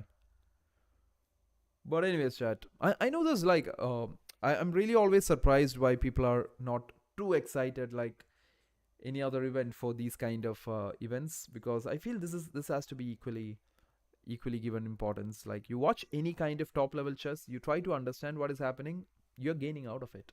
So do watch a lot of events and action happening at the highest level, guys. It's gonna really help you if you want to improve your chess, get better at it and stuff like that. But yeah, that is where we are, and I think we will go into Maxime versus Vincent here. They're taking a short break here. I think the game will happen very quickly. I'm not taking a break. I'm here. I'm just fixing my cam, guys. That's all. So do let me know if you have any questions or anything you want to ask me. I'll try to answer it to the best of what I know, guys. And on top of that, I hope all of you guys are having a great holiday season. Your Christmas, your New Year, everything works out well.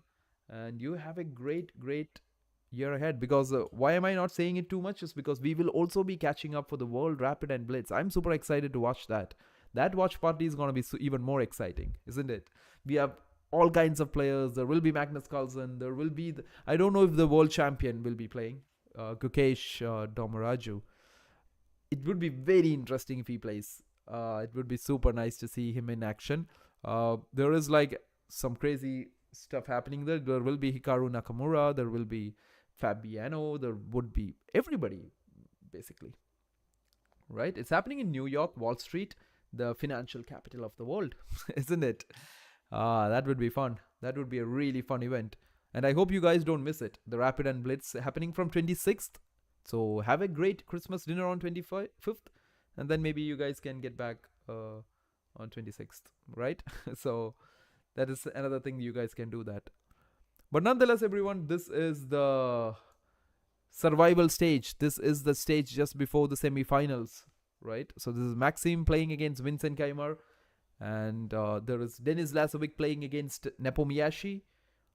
You never know. Two out of these 4 players will join Magnus Carlsen and Alireza Firouzja to face off in the semi-finals. And Magnus is like, I'm waiting for you guys. Just come. Hikaru or Kramnik? Big question, right? I don't know. Maybe not both. Maybe. I don't know. Yeah. It's a very crazy stuff happening out there. Lot of controversies, lots of fights, lot of things between people. I don't know. At the very end, is it all worth it? Is it all really worth it? Is it all really worth all the time and energy? I don't know. I don't know, chat. I don't know what you guys think, but for me, nah, never. I think guys should have rather a vacation than rather putting energies on that. But nonetheless, fine, it's up to them. It's their opinions, their stuff. They get to decide it. But anyways, chat, one more fun stuff that we'll be doing. I think we will be streaming the Rapid and Blitz completely, World Rapid and Blitz. I don't know about tomorrow if I'd be streaming. I'm just having a short break or a vacation in few days. So yeah, looking forward to that, and then be back by the World Rapid and Blitz. After that, in the next year, we have got a lot of fun stuff we'll be doing for sure in 2025. I hope we will really grow here as a community in YouTube. So C4 played by Vincent. Here we go. Vincent throwing in some World Championship preparation, because if you don't know, he was part of Team Gukesh in the World Championship. So these are openings he has seen before, guys. He has prepared this before. Judith Polgar, Hoyu fan, Kostinuk, best player. It's a hard take, man. Okay, so just coming back to this, there has been an English opening happening here. So c takes d5, all classical stuff, a3, the knight will come out to c6, bishop e7, bishop e6. Yep, there you go. Bishop e7, bishop e6, castling. All standard stuff here. All standard stuff. a5, a4 at some point. Trying to show him the weakness on b3. Okay, b4, quite straightforward. Castling could happen. I think white will just go castling. Still going on. Yeah. Very hard shots, but still going on. should have been over very soon, but yeah, I thought we will just finish this off. This is the survival stage happening. So 2 of these winners of the survival stage will join Magnus and Ali Reza at the semi-finals of the Champions Chess Tour. Your thoughts on Women's World Chess Championship? Do you think Tan Zhongye can clinch the throne, or Ju Wenjun will retain the title? I think the Chinese chess scene is like very crazy when it comes to Women's World Championships, right? They've had so many of world champions, like they hold the Women's World title so much, and it's really surprising. I don't see any other countries putting the pressure on. Of course, there's other players, other top players. I don't know. It's an equal fight for me, man. I think it's an equal fight. It would be interesting, but I think it's not gonna be one-sided for sure. That's what I feel. But yeah. Anyways, Ju and June, see, the experience you gain by playing World Championship is unmatched, right? So take OU fan, take Ju and June. The amount of World Championships they've played gives them so much experience. For example, you take Gukesh. The next time he's going to play a world championship, he's going to be so much more ready because of all the experience he gained from this. That is the advantage of being the world champion, isn't it? You go into the next event knowing what is going to happen. But did not work out for Ding this time, but yeah. F6 being played, chat. F6 being played. Very common structure here. Even if the bishop tries to go to b2, that whole thing doesn't work on this diagonal. Right? Nothing works on this diagonal. It is just a set of pawns looking down here. So that's why he just went f6. Just giving some space for this bishop also, because otherwise at some variations, I'm not saying right now because the bishop and queen is here, this can be annoying, right? So f6 helps stop all the problems. And yeah, so it is Maxim to play. And trust me guys, if Vincent even draws this game, he's out of this. He's lost. He's gone. Maxim goes ahead. So for Vincent, this is a must-win situation. There's nothing like below that. He has to win. It's like win it or just lose it. That's it. I really hope things goes well for Vincent. I heard some videos where they were mentioning that Vincent is a very, very nice guy. Right? And I hope good things happen to good people. Isn't it? I'm very sure in the classical tournaments, Vincent is going to like wreak havoc with a lot of people with the preparation, and while working with the World Championship team. He would have gained so much of experience through that whole journey, and I'm really looking forward to seeing Vincent in action. Vincent Kamer, very super highly talented. Is it true that the best way to play against Fianchetto Bishop is to trade as possible?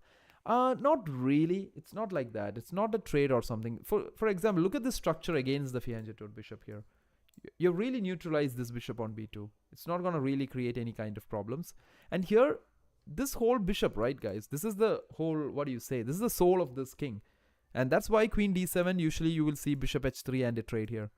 That's why you see this as a very common idea. And if you're asking what would be white's idea here, it would be to go knight a4, knight c5, get the c5 square. Usually I've seen this bishop not go to b2 much. I see them go to e3 and target the c5 square. Knight goes to a4, gets into the c5 square, and then they try to weaken this b7 pawn using this bishop looking down here. There's a lot of interesting ideas in this one. And I love this playing. Actually, Hikaru said once. Oh, really? Okay, but I think it's basically upon the structure. I'm not taking anything away from Hikaru. Like, if he said so, good for him. Or good, it has to be true. But it's just how I say it. I feel Fianchetto Bishop, sometimes they're useless too. Sometimes you just put them into situations where they're just absolutely useless. Like, they just can't make any difference. So if it's on the king side, I would like to trade this bishop. That is one thing I'll do. I don't think Hikaru might be talking when it's put on both sides of the board. If it's put on one side, okay, of course, trading this bishop. Just imagine this bishop out of the board, guys. Like, where do I put it? Somewhere out here. Yeah. Now look at the king's position now. That's the difference. Simple. What you see now is the difference. That's why trading it off is good. Right? So simple stuff. I guess you guys get it.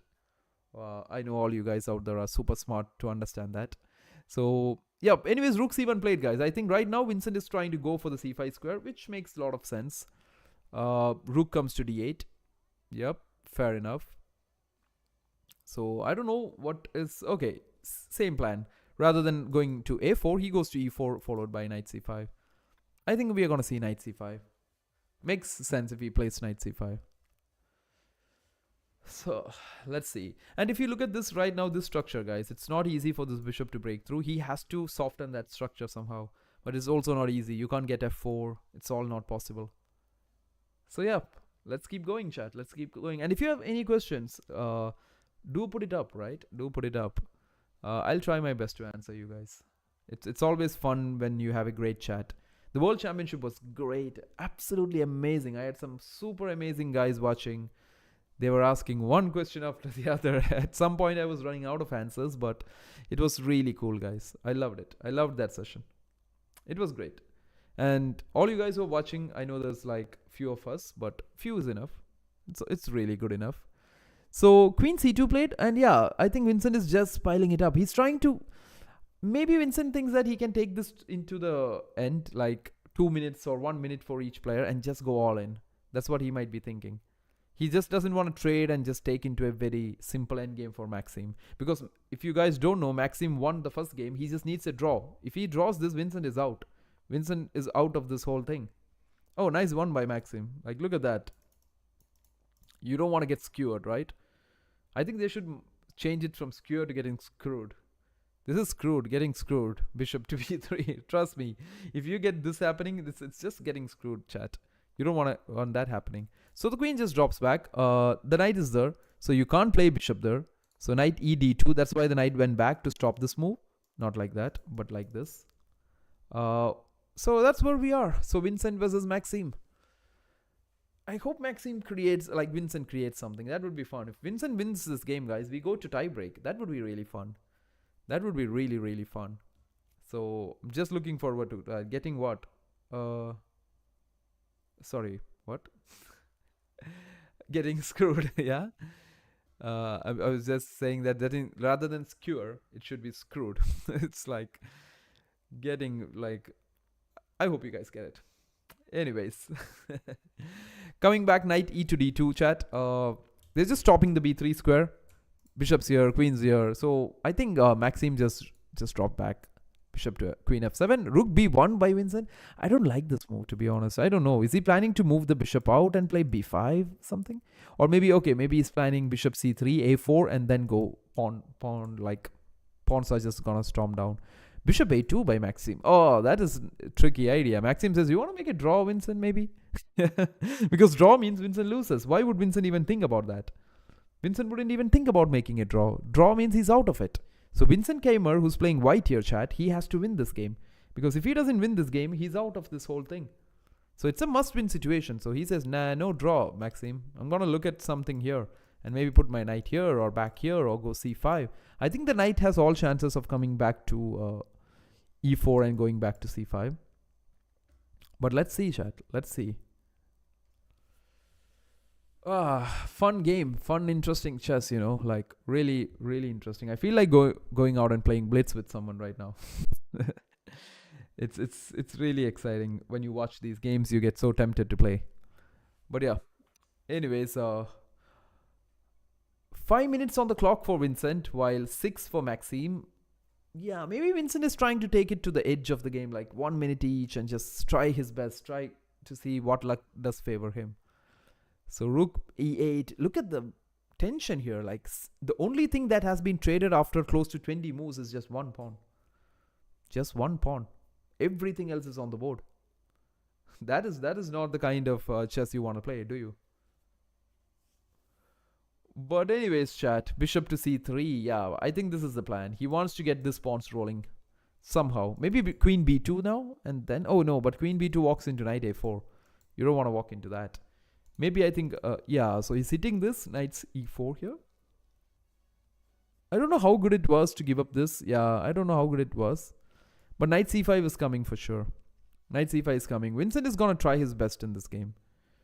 Vincent is going to really try. Because losing means he's just out, guys, if he lost. So he's someone who has nothing to lose. And those kind of people are dangerous. Okay, chat? Don't slog with someone who has nothing to lose. Because that's a dangerous guy you are fighting with. Okay, so if you guys don't see me for a minute, don't worry. I'll be back in a minute. Just fixing my cams. e3 being played by Vincent. Yeah, there you go.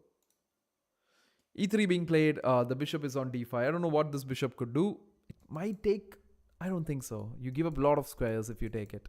I don't think he's never going to take it. He's just going to play f5 and kick this out. But then knight g5 is there. But that doesn't make much of a difference. What about h6 and f5? h6 and then f5. I think h6 makes a lot of sense for me. Then play f5. Kick the knight away. Where does it go? It cannot go here. He has to go back. So h6 is definitely a move for me. I don't know for Maxim, but for me, it's definitely a move. Either h6 or f5. Like, these are the things that I'm really thinking about. Not trading here, guys, because takes, and look at all the light squares. If you guys think, why can't he trade? Look at all the light squares you have just given up. The bishop can come this way. This knight can... If this knight lands up on d5 or f5, it's curtains for us. So I don't think Maxim is ever going to take this knight. He's never ever going to do that. Just so that you know, chat. Just so that you know what is happening. So knight e4 played. Let's see where we are going. Let's see where this is going, chat. So do let me know, what do you guys think? Is Vincent gonna make it? Is Vincent Keimer gonna make this, or is Maxime just gonna advance to the next game? I think I think Maxime might, because he's being very solid here. And lower time controls is nothing for Maxime. You can see him down to 3 minutes, chat, but that's nothing for Maxime, because he has seen these kind of situations so many times. It's nothing new for him. So yep, down to 3 minutes. Maxime Vachier-Lagrave from France. Are we gonna see two French players in the semi-finals? Because we already have Ali Reza there. Yeah, h6 played. Wow, I should be happy right now. Because h6 was a move I thought could have been played. Yep, I'm just super happy that h6 was played. Rook b1, Vincent. Okay, now f5, right? So that you don't have knight g5. That's a simple reason. MBL will win this one, and against Dennis, I think. Oh, really? That's a big statement. But it would be really sad if Dennis actually gets thrown out of this whole thing, because he has been playing good chess throughout. Unlucky for him that he had to face Magnus today. If you guys scroll back, you can watch that game. Magnus just played an unbelievable endgame to beat him. And yeah, it's just unlucky for him. And then Firouzja went on to win and got the second position. And Magnus and Firouzja already advanced to the semifinals. Now we are trying to find who's the third and fourth player in it. Will it be Nepo Miyashi? Will it be Denis Lazovic? Will it be Maxime Vachier-Lagrave? Or will it be Vincent Keimer? Oh, Vincent took it with the pawn. Interesting decision to put pressure on b7. e4. That's a nice one.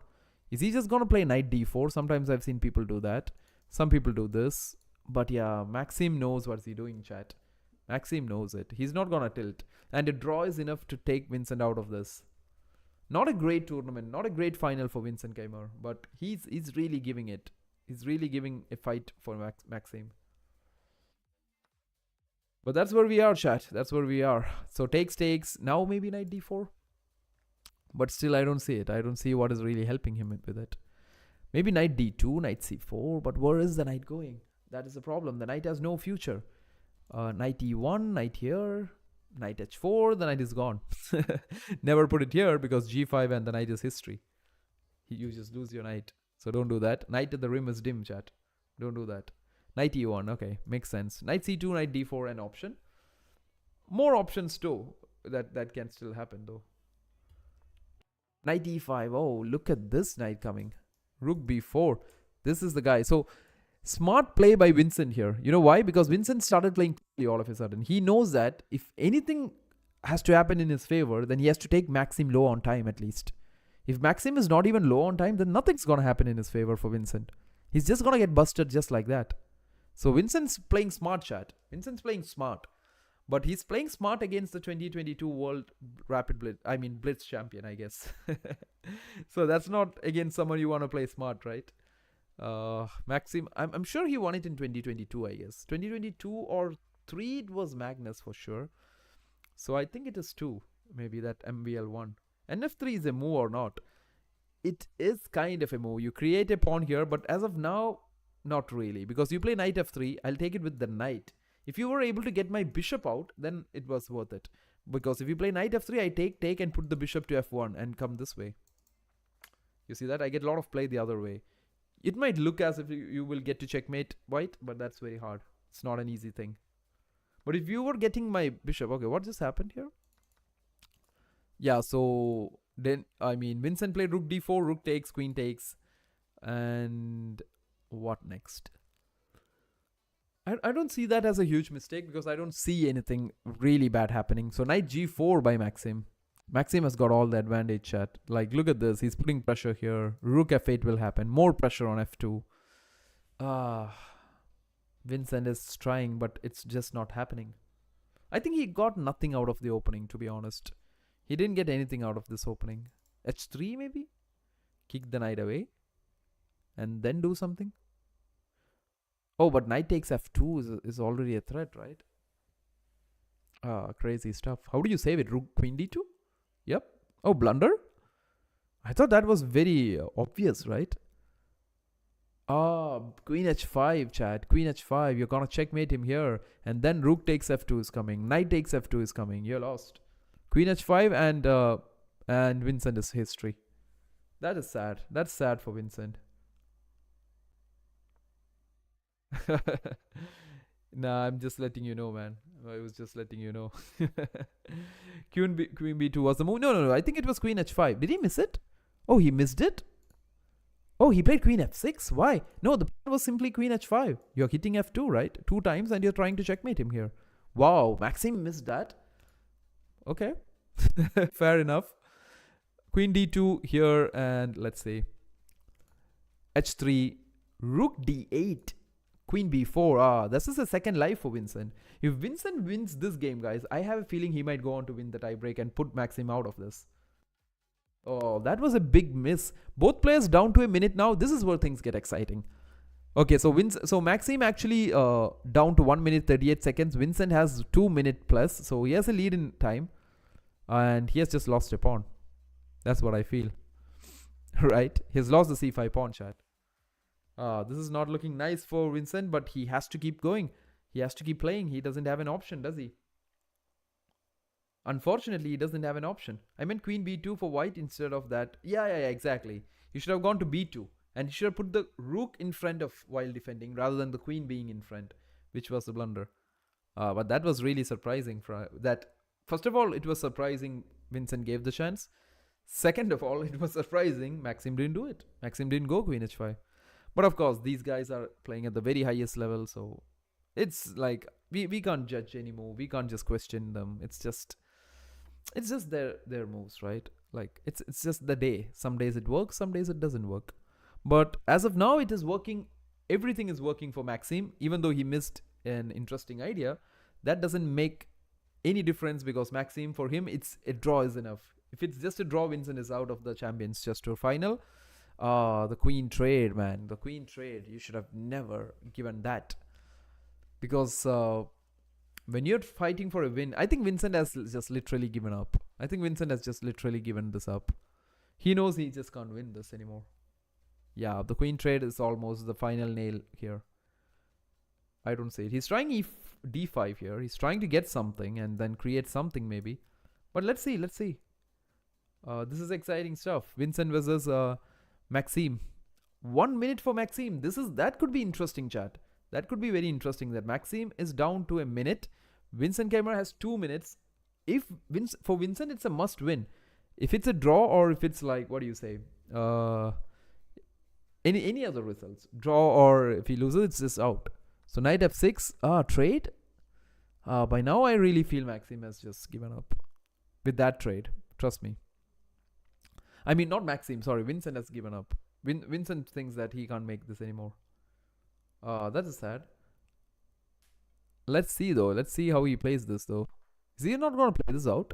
King f1, king e2. Oh, not that way. This way. Try to get the pawn. Of course, there is weakness.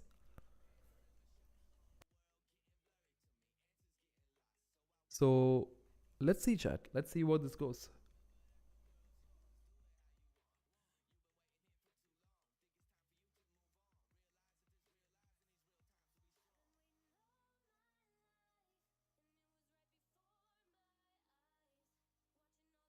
So all you guys who have just joined in or like anybody who's watching right now, it is the Champions Chess Tour. Don't be confused.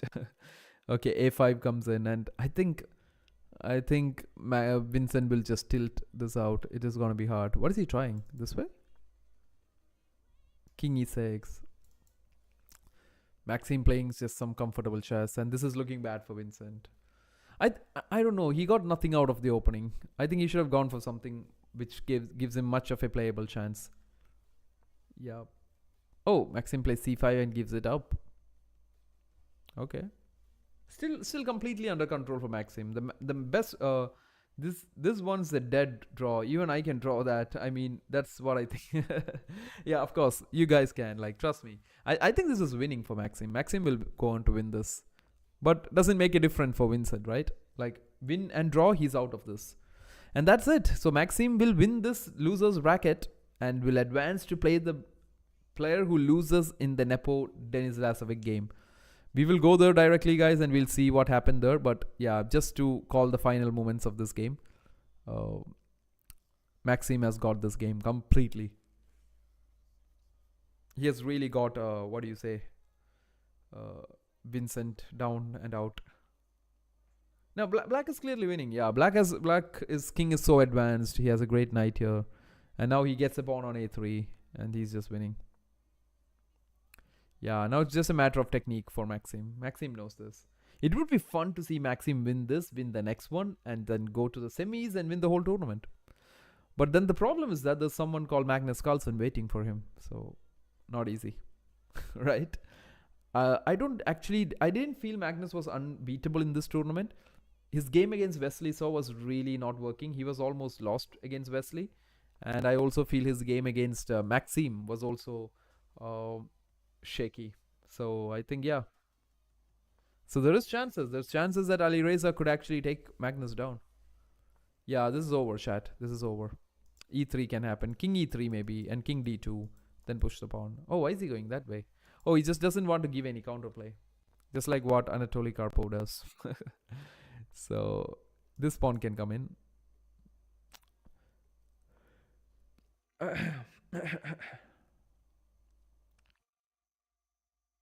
So that's it, guys. Maxim wins it. Like Vincent just resigns. Ah, sad for Vincent. I thought he would do something, but Maxim was just too strong for him. Uh, okay, guys. So let's see what happened in the Nepo game. Oh wow, who won it?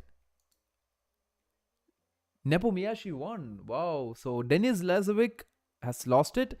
Nepo Miyashi joins Magnus Carlsen and Ali Reza Firouzja into that semi-final spot. That is amazing. So D4, what happened here? The Tromposky. Wow, that's interesting.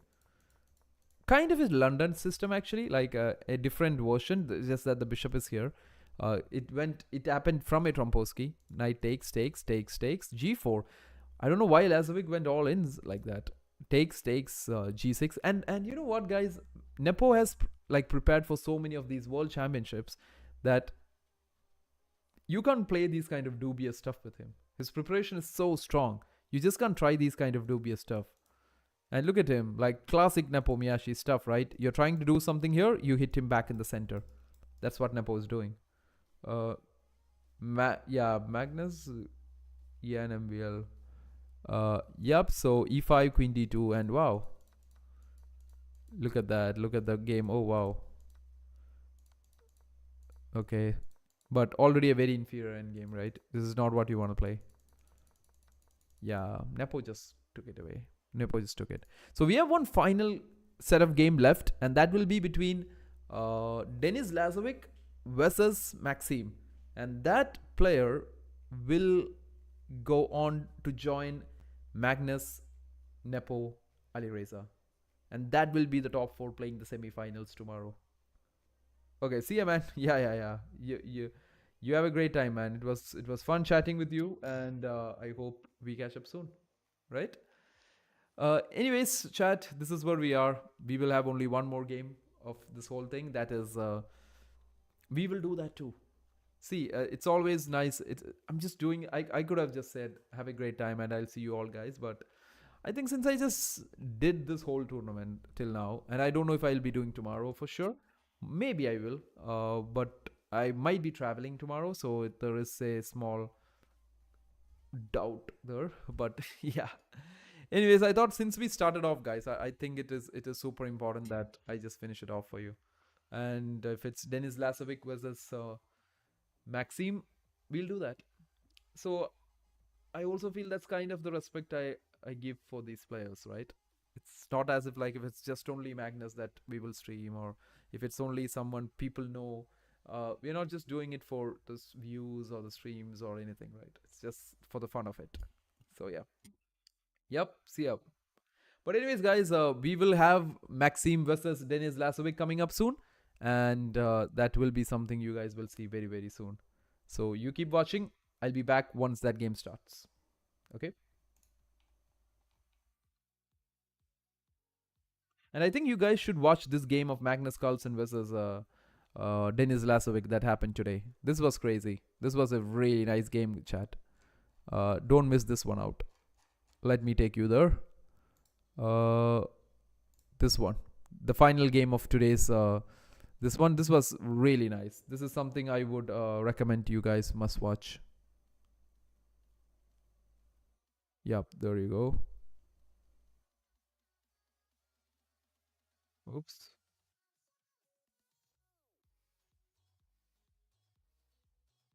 Okay. Yeah, this game, chat. Have a good watch of this. This is crazy. This is crazy stuff. How Magnus finished him off in the end game. This is really nice. Do have a quick watch here. So yeah, here we go.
Kids screaming in their cradles, profanities.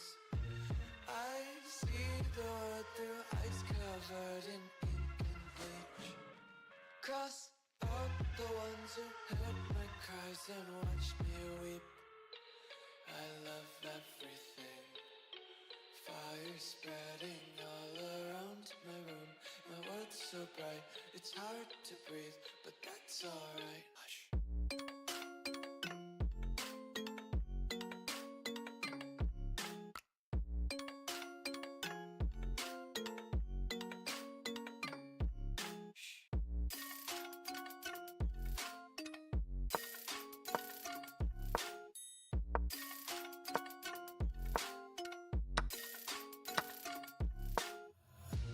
Take my eyes open to force reality. Why can't you just let me eat my weight in glee? I live inside my own world of make-believe. Kids screaming in their cradles, profanities. Some days I feel skinnier than all the other days. Sometimes I can't tell if my body belongs to me. I love everything. Fire spreading all around my room. My world's so bright, it's hard to breathe, but that's alright. Hush.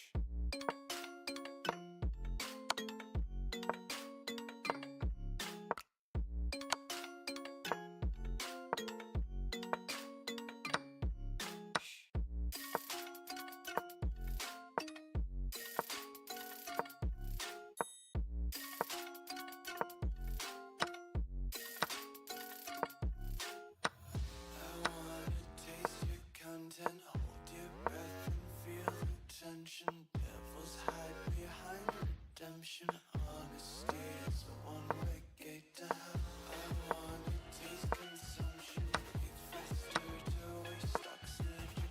Hear the children sing aloud. It's music till the wick burns out.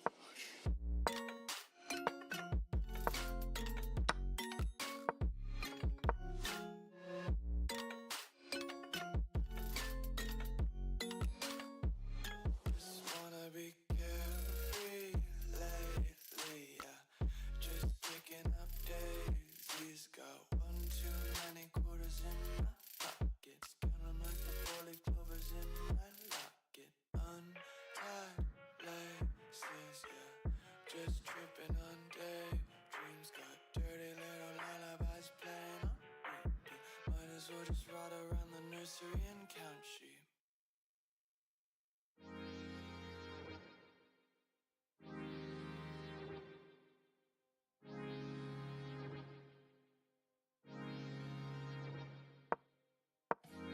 When heavy hands and weary eyes, I stand defeated for you.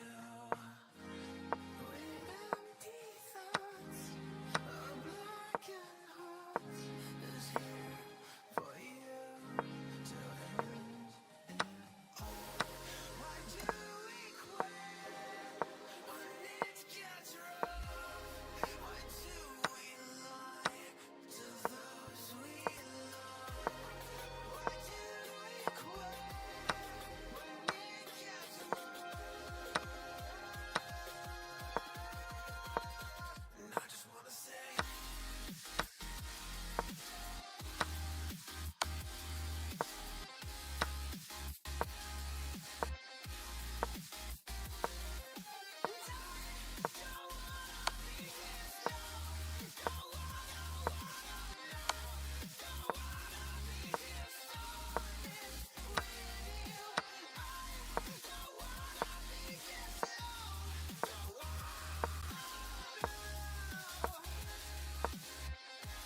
Okay, chat. So we are back with the final game for the day, and after this, you're done. I am done. You're done, and we'll know who will be playing the semi-finals today. And yep, we see Denis Lazovic. He's had a great run in this Champions Chess Tour, and this is the final game between him and Maxim Bashir. The winner will just qualify to the, what do you say, semi-finals, joining Magnus Carlsen, Ian Nepomiyashi, and Alireza Ferusha. For Dennis, that would be a dream place to be at. So look at this. It's a Grunfeld. Maxim coming with his pet Grunfeld out. Bishop d2 played by Dennis. e4 takes. I think Dennis is a very interesting player when it comes to openings. He's ready to play anything. Takes, long castling. I told you he's ready to play anything. He just castle long. He just castle long, chat. So we are going to have some exciting chess. If you're missing this, I hope you don't. I really hope you don't. Just don't worry. I'm just taking my chat. Yeah. Hey Gautam, how are you? So, it's been a long day, man. Just finishing off this whole stream stuff today. And yep, how's your vacations and how's everything going for you? But anyways, b5 being played, guys. So this is gonna be an interesting, what do you say, opposite side castling game right now. Denis Lazovic has to do something. I think h4. That's how you do it, right? Pawn storm on both sides of the board. You will see h4, yeah. Oh yeah, that's cool. So I think we will see h4, h5 opening up this file. While I think what do you say? Maxime would just throw his pieces down on this side of the board. He'll go b5, b4, c4, knight c4. This knight might even try c4, knight c5, and coming up to d3. That could be his plan. Oh, knight c3 first. Okay. And the computers say that we don't like that. You're letting the pawns push. And when you're castled opposite side, guys, throw the pawn on the side of your opponent's side, which is called pawn storming. And yeah, I think b4 is coming. And then rook b8, a5. Lot of stuff happening. So he goes knight e4 here. Denis Lazovic goes knight e4. I would just keep pushing, but maybe this is a very strong knight in the center, right, chat? So you can just play knight f6 and just get rid of that. It would be really annoying to have it. Knight f6, get this knight off, get the queen on this diagonal. I think Maxime, with his experience, definitely has an edge here. I think he's just doing good. I think Maxime has just some great edge in this one. And he's doing fine here. So all you guys who have just joined in, or anyone who's watching very new, I'll just keep it very simple. This is the Champions Chess Tour Finals. You have Magnus, and I think we have already got Magnus, Alireza, and Nepo qualifying for the semi, and it's up to Maxime and Denis Lazovic. The winner of this game will be the fourth person. Everybody else is out of the tournament, and they can sit back and enjoy Christmas while these guys have to fight it out tomorrow in the semis and then the finals after that. So, yep, no Christmas coming soon for these people. So, knight f6, I think, might be something Maxime is thinking about. It's a very crucial game, guys. Like, both players are going to play all in. I think Lazovic, he's had a tough day. He lost against Magnus today, which was very hard. And then he went on to lose against Nepo, and now he has to play Maxime. What a day for him. Not something he would have loved to have, right? Yeah, Gautam, no, I saw that text. You're dropping in Saturday, right? I did see that. That's cool. Knight f6 happened. Yep. So let's see what happens now. I think Dennis might take it, or rather, so simple thing, guys. If you're thinking why can't he take this pawn, you don't do that. You don't open up lines against the king like that. Even especially when you have castled opposite side, just don't do that, right? So you're just gonna hurt yourself. And I hope good players. 1 second. Oops. I think you can see the screen, right, chat? Okay, I'm just confused because I'm still at the not at the live here. Yeah, here we go. Yep, that's better. That's much better. Okay, so just coming back, chat. So this is what is happening. You just don't go for c pawns like that. You're basically like gonna break yourself. Okay, trade of the knights happening. I think bishop f5 is gonna be super dangerous because it's just ties up your king on c1, right? Just totally ties up your king, and then the rooks will join in. Maxime seems to get things going here. I think this is going Maxime's way as of now, but opposite side castling, guys. anything could happen. I think Denis Lazovic just had to try h4 h5. I think Denis has to play h4 here. He has to get something going on the other side. Otherwise, it's just gonna be getting harder and harder. So yeah, that's where we are. This is the final game of the day. After which we all go out there and chill, guys. We are just gonna relax today, have some good food maybe, and just watch something and just have a nice day. Yeah. So that's something you guys can always do, though. But yeah, that's what I'll be doing after this. Just sit back and relax. But anyways, let's see if Maxime is relaxing or if Maxime is really, really focused right now. There's no time to relax for Dennis or Maxime. They have to find their way out. But overall, I felt Dennis Lazovic played a great finals here and in Oslo, Norway. So he deserved to go to the semifinals, but I don't know. Maxim, he's a former world blitz champion, so he knows what he's doing, guys. It's not easy to take down Maxim. So there will be two Frenchmen in the semifinals. It will be Ali Reza Feruja and Maxim there, and that will be hard. If Maxim wins it, I think we are calling it too early. Denis Lazovic has still got this game on. It's not over. He's down to 6 minutes though, and that's a fun part of this Champions Chess Tour finals, guys. It's like the games will happen very quickly. So the format is 10 minutes plus 2 seconds. The World Championship was too long for us, isn't it? But it was so much fun. To all you guys who joined in for the World Championship, it was real fun. I think we had how much time? Like 2 hours for each player? That was a long, long games, isn't it? I still remember sitting there watching Ding not play for the 50 minutes straight. Ding was like, what are you guys gonna do? I'm not gonna play. So, but nonetheless, that's history now. Let's get back to what is happening. And here, if you ask me, I would really love Black's position because he has really like stormed down with his pawns, and I feel the attack, if something's happening, that's for Black. Of course, one thing that can really annoy Maxime would be this pawn. This guy can be really annoying if this keeps going, that is, and if the bishop can help it at some point or the other. Oh, there you go. You see that? I think Maxime hears us. Maxime hears us, chat. Dennis hears us. Sorry, not Maxime. Maxime doesn't hear us. But let's see that. Let's see how Maxime goes here. Is he going to keep pushing, chat? Is he really going to keep pushing the pawns? It is definitely possible for him to do that. He can keep pushing. And I don't know, I suddenly feel a big lot of energy understanding this is the final match of the day. And it's over after this. But yeah, I feel we started off by doing all the Magnus Carlsen games. But then at this point, I feel just dropping it and just leaving is not fair to the other players. I know there's just few of us watching, but still, from my point of view, I felt it would be nice doing it. So rook b8 by Maxime, nice plan, just kicking the bishop, not letting it stay. It's very interesting to say where will Dennis keep this bishop. Will he put it on c6, a4 or c4? Lot of options to think about, right? That would be very nice to see. What is he thinking? Where is he going to put that bishop? c4 seems to be nice, like holding this pawn, holding this king side a bit better for him. And also trying d6 after that to open this up. That might be something Denis Lazovic would be thinking here. And yeah, that's where we are going, chat. So if you have any questions about what is happening in the game, you can ask me. So the bishop goes to a6. Nice try by Maxime. He wants to get rid of this bishop so that the c pawn can keep going. Right? I think the trade of bishops do favor Maxime to an extent. But it's not a huge advantage at the moment. It is not easy. But trust me, guys, these games, right? Even if the advantage is not too huge, it can go either way. Because of the fact that it's opposite side castling and it's very hard to play this. It's not easy to play this at all. So we'll see. We'll see how this goes, though.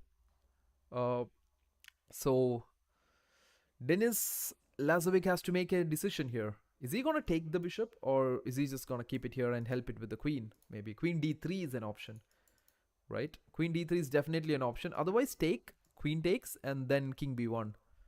King b1 so that you save the pawn and just keep your king a bit safe here, chat.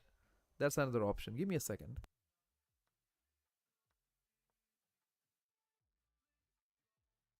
You see that, chat? I told you, these guys hear us, right? These guys do hear us.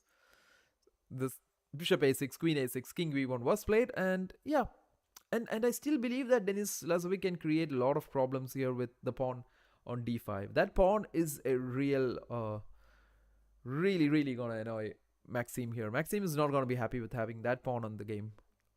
But of course, I think c4 will happen at any point. c4 is definitely a move I'm looking forward to. c4, c3, guys, just sacrifice that pawn. Try to open up the king. That's how the opposite side castling stuff works, right? So I think c4 is coming in. c4 is coming. Rook c8 might happen after that. He might go c3 because Denis Lazovic has not started his attack on this side. So for him, I think there's nothing happening on that side. For him, this pawn is everything. And I think it does bother Maxim to an extent. That's why Maxim just played the move Rook fd8. Otherwise, why would he play Rook fd8? I think he just plays it because he thinks this pawn could create problems for me. So for Denis, he's just bothered about the c pawn coming up. I think Maxim still can play c4, right, chat?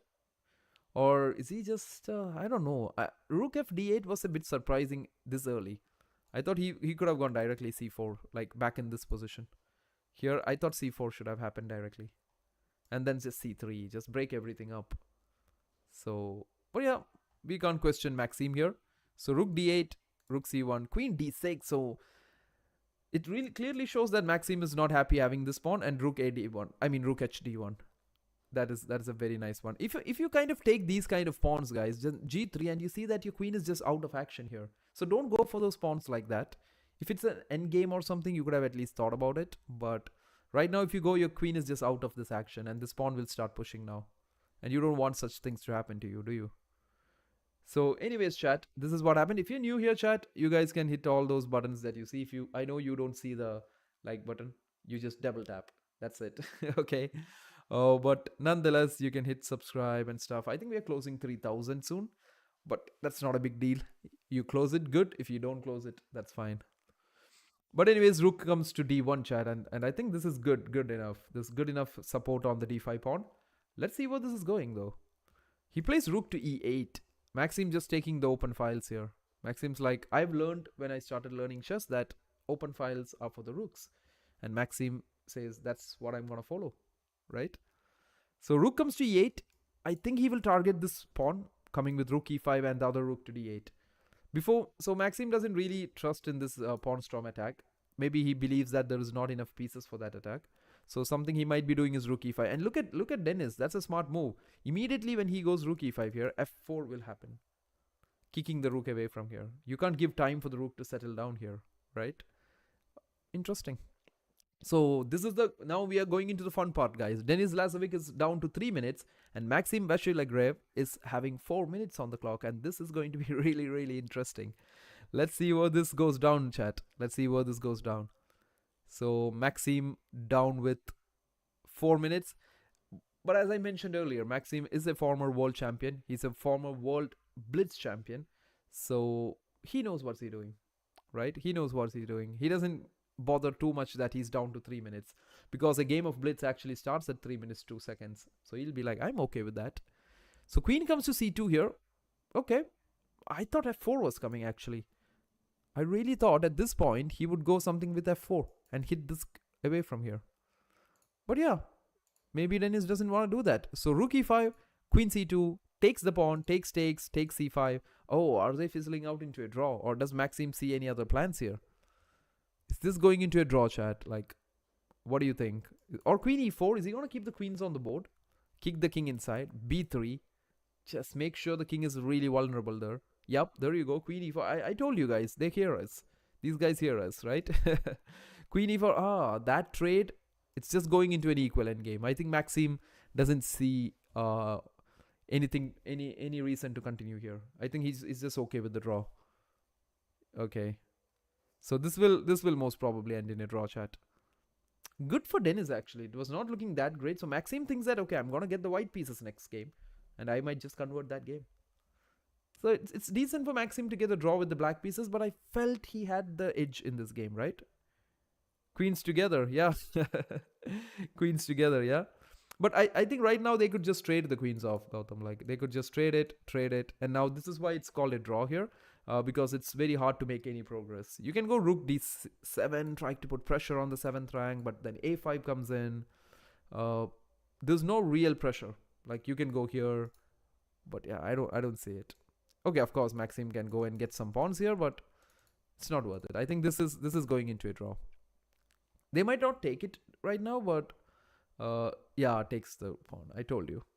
I think rook c7 maybe, and then when he checks, come back with this. Of course, there is still play here because the kings are on different sides, so anything could still happen. But both players having 2 minutes at least, I feel they have their chances, right? I don't think none of them is really under a lot of pressure. So yeah, rook c2 played by Denis Lazovic. He's not even interested to like do anything. He's like, why waste the time? I'll just go play b3, king b2, support my second rank with the rook, and that's it. Maybe Maxim might walk out with the king. Like Maxim might have a king walk happening here. It could be something he could try, to be honest, chat. Okay, so just let's not call this up too early. I still feel Maxim might try this. It's not as if like he would just throw it out, right? He'll be like, okay, let's make a draw. No, he might just see, okay, Dennis, let's see how good is your rook endgames. So I feel there will be a try. I feel he might go for it. Okay. So that's where this is happening right now, guys. So rook c2 played. I don't know. Will they agree for a draw here, or will they fight it out? So this is a best out of two games. If you're thinking what happens after the draw, there will be one more game where Maxime gets white, Dennis plays black. Okay, check. Okay, yeah, that's a draw. Yeah, they take the draw. So Maxime says no wasting time. Let's go play the next game. Yeah, that's a draw. So we'll have the next game coming up right now where Maxime will be playing the white pieces, Denis Lazovic will be playing the black pieces, and this is the decider. Maybe if that also ends in a draw, we go into a tie break. So what are they fighting for is the spot in the semi-finals, which has already been taken by Magnus Carlsen, Alireza Firouzja, and Ian Nepo. So one of them, Maxim's like, I want to be there with them. I want to play the semis. I want to win the whole tournament like that. While Dennis, poor guy, he's new to the scene and he had a great tournament, played some exciting stuff. But yeah, I hope it works for him too. And what's even more exciting for me is just to finish stuff off here. Yeah, we're almost at the very end of this one. So let's get here. So the game that we saw here is, yeah, Dennis versus Maxime here. That's what you guys saw. Uh, because you already see that Maxime defeated Vincent Keimer and Dennis was defeated by Ian Nepomiashi. That's how Nepo got into the semis. And yeah, there we are. Just waiting for this game to start, chat. And do let me know once this is starting because I'm just gonna relax here. Hey Andrew, how's you? What up? What's up, man? How's the weather in Texas? Yeah. How are you doing in Texas? How's Nepo doing? Nepo qualified, man. Nepo qualified. Nepo was not doing great, but there was a nice survival stage that happened right now. Where oh, let me get my cam on. So it was basically Magnus and Alireza just qualified directly, finishing first and second. Then I think Nepo was third. Denis Lazovic was fourth. So these guys played with fifth and sixth. So seventh and eighth was already out of it. Levon and Wesley was just out of it at the end of the round robin stage. But these guys played, and what happened is Nepo defeated Denis Lazovic, and he directly went into the semis. And now Denis has to play against Maxime because Maxime defeated Vincent to get into the losers final. Now these guys are playing it out, and the winner will go and join the others in the semifinals. If all of that makes sense. I know if some of it might not, but I'm just trying to explain. But that's what's happening, chat. Like it's a bit of a complicated stuff, but people who watch a lot of sports and stuff, they will understand the format, right? They would have seen these kind of formats happening in different other sports, maybe. But that's a similar thing here. So yeah, so to make it even short, Andrew Nepo is in the semi-final. You don't have to think about him today, right? They're playing the semis tomorrow, actually. Magnus, Alireza, Nepo. And the fun thing about Magnus finishing first is that Magnus gets to choose he wants to play. Out of the three guys, he can choose that, okay, I want to play against maybe Nepo. That's going to be fun, right? That's going to be so intimidating for the guy he's going to choose. Like imagine there's three guys, like you, there are three of you guys, and someone comes and says, I want to fight this guy. You already start feeling weak. You're like, what the hell? Why did you choose me? You feel that I'm not good? So it's kind of such a situation for this right now. And Magnus can call out someone. Like it could be either Nepo or it could be Alireza. Or it could also be, what do you say, the winner of this match, Maxime or Denis Lazovic.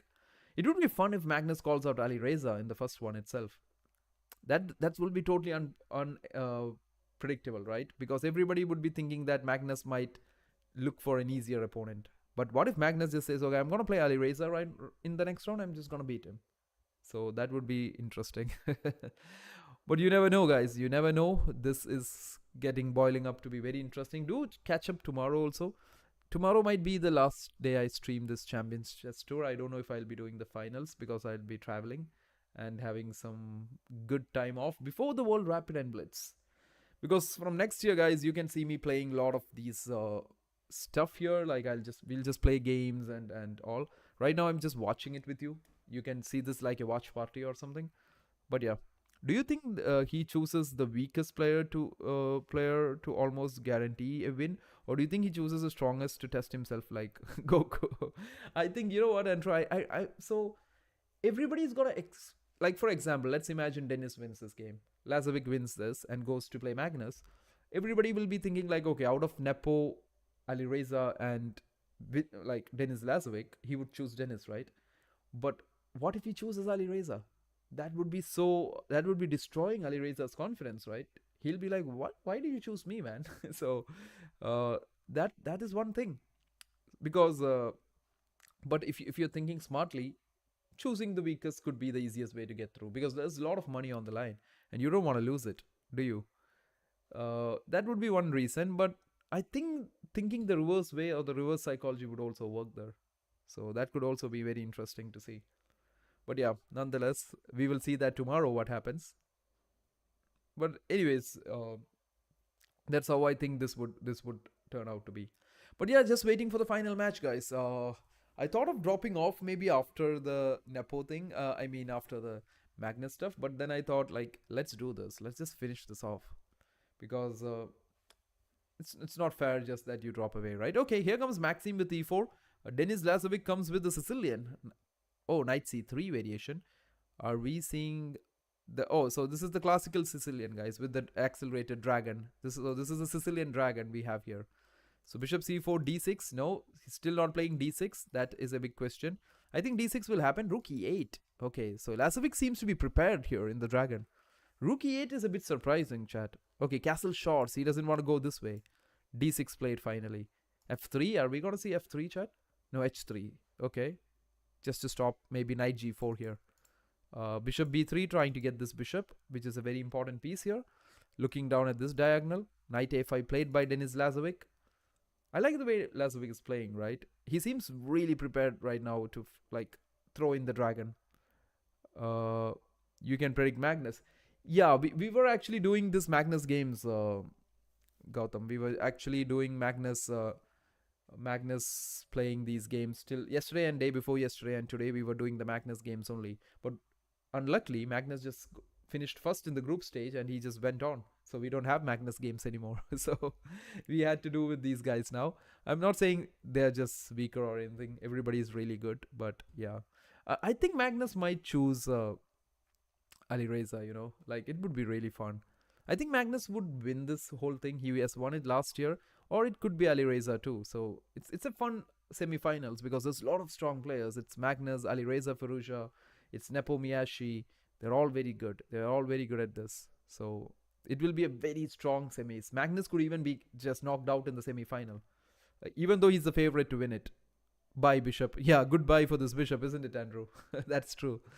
That Bishop is going out. Rook fd1. That is interesting because you know why is that played, chat? Because Maxim believes that this knight will take the bishop so that he can take with this pawn. Yep, you see that? And now he can open up this file. That is the reason. Or maybe he can even take with the c pawn, okay? He can play rook c1 too. Okay, like he does the most usual thing. Just go with the a pawn and just get this file. That is the reason why this rook came here. Now he's putting pressure on these two files. Let's see how this goes. While Lazovic is putting pressure here. A draw would be crazy. I think Maxim will try to win this game. Maxim will try to push this game. But Denis Lazovic has played some great chess in this whole Champions Chess Tour. It was really fun seeing him play some great chess. He defeated a lot of players here. In the round robins, I think he defeated Maxim. So he's playing with some confidence here. With the win that he got out of the round robin systems. But yeah, let's see, chat. Let's see. This could be the last game we stream today. And then it's see ya. But just kidding. It's not as if I'm excited to run away. It's just that, yeah, it's over, right? we get to chill. Just like Ding Liren in the World Championship. We get to chill. Ding is chilling. So yeah, bishop b7 played, and yeah, I'm just thinking what would he play. I think f3 is the most common theme. But even if you play f3, why is Maxime a bit concerned is that he's weakening all the squares around the king. So this is not that great. You don't do that all the time, right? So that's, you see that Maxime didn't play that. Even though f3 is very obvious, it was weakening the squares around the king, so he didn't play that. He went queen d3. He's like, let me help this. You take it, I take it. That's what's going to happen. I'm not good at chess. Why knight takes bishop is an obvious move. Oh, knight takes bishop is an obvious move, boys, because they are equally valued pieces.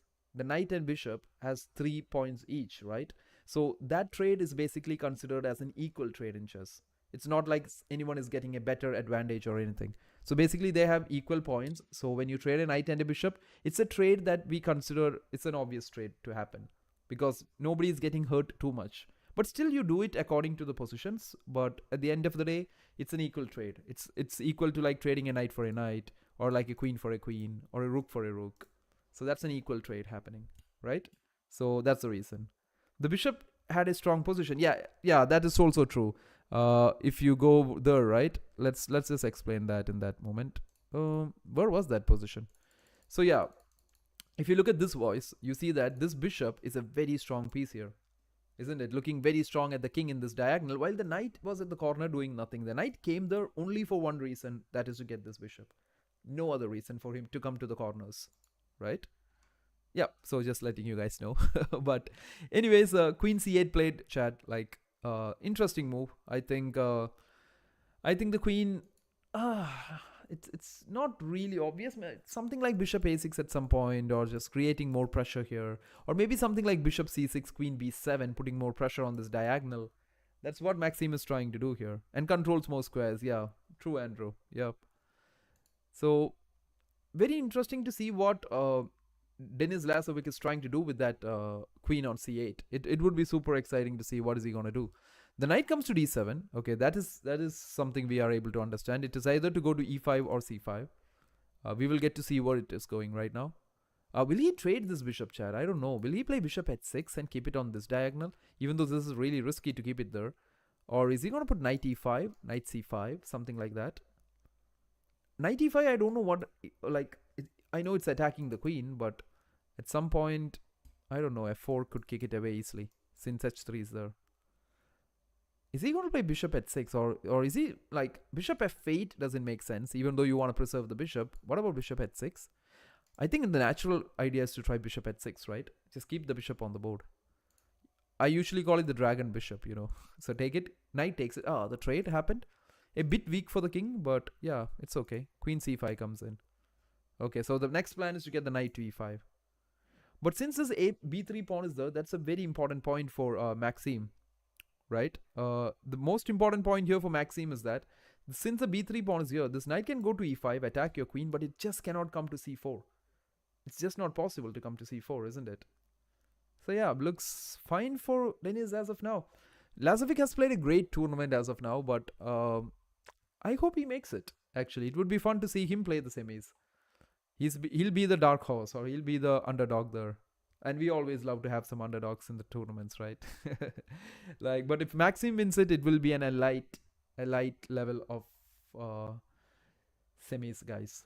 It will be Magnus, Ali Reza, Nepo, and if Maxime joins them, yeah, makes perfect sense.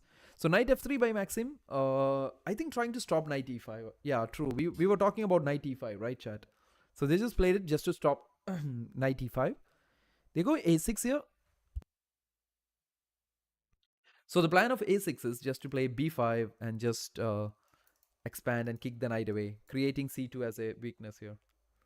a6 makes sense. a6 really makes sense. I think at some point this rook will come to c8, or it could be this rook. Depends upon the position, but then b5, b4 could happen. Okay, the knight comes to the center. That I do see a trade here happening. But if you trade, queen trades, takes, rook takes, I don't know how good is that endgame for black. If someone's playing that for an advantage, it could be white. So I don't know if Denis would go for that trade, or rather he would just play e6 and kick it away. So this is like provoking you to make a move, guys. They're just provoking you to like push this pawn and attack, so that he can even go back to c3 And what has happened is that you have just weakened this pawn. Because pieces can go back, guys. Pawns can never go back, right? So, oh wow, he took it. Oh wow, the computer just said that's a blunder. Why did the computer say that? No, it didn't, right? So bishop takes d5. Pawn takes. Oh, pawn takes d5. Okay, b5. I didn't think he would have taken it with the pawn. I thought queen takes d5 would happen first and play an endgame. But yeah, then I understood that c2 was hanging. That's why. My bad. That's clearly my bad. So now c3 makes sense, chat. Like, this is a weakness on the c2. So I'll just play c3, b4, and kick the queen away. And then try to get my knight to d4 and c6. Look at that knight. That's a really chilling knight there, isn't it? So very interesting game by two players here. I'm just glad I just stayed back and just watched these games, because even if we have no one watching, if nobody subscribes, nothing happens, no problem, guys. You are all gonna improve by just watching this game. Trust me. And it's always nice to watch top level chess. That's one tip that I would give anyone. If you want to be good at chess, always watch these games. You will have something to take away from it, right? So yeah, just like what we voice could take away from this one, that why did the knight actually go there to take the bishop, right? But anyways, going ahead, guys, let's see where this takes us. So b5 played by Dennis. He's really trying, Dennis. Dennis Lazovic is really trying, and let's see where this actually goes. So he's trying his best to do something out of this, and he's down to 5 minutes. Maxime has 5 minutes. So what happened here? Okay, rook e1. Yeah, this makes sense, guys. Maxime goes to this file, targeting this pawn, because it's kind of stuck here. This is a weak pawn on e7 here. A5 played. Rook e4. So there's two reasons for rook e4. One idea is to double up on this file, or even triple in the future, and then also to stop a4. So that takes, and this rook is there to attack it. So a4 is also not happening. So looks hard actually. Smash the like, guys. You guys should do exactly what Andrew says, isn't it? If Andrew says it, you guys do it. And yeah, as I said, guys, if you really like what you see at some point or the other, you can always subscribe too. But not a must thing to do, guys. If you like it, you can do it. If not, it's okay. But my friend says that that's how pro streamers do, you know. You have to tell them. You have to remind people, do this. But at the end of the day, guys, if you like it, great. If not, it's fine. It's absolutely fine. But yeah, so we go with the move rook e4 here. I think you guys know what is happening. A4 is absolutely not happening immediately.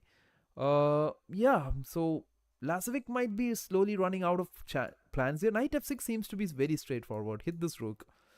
Rook d4 maybe? Help the pawn. Because I don't see anywhere else where you can help the pawn from these guys, right? So rook d4.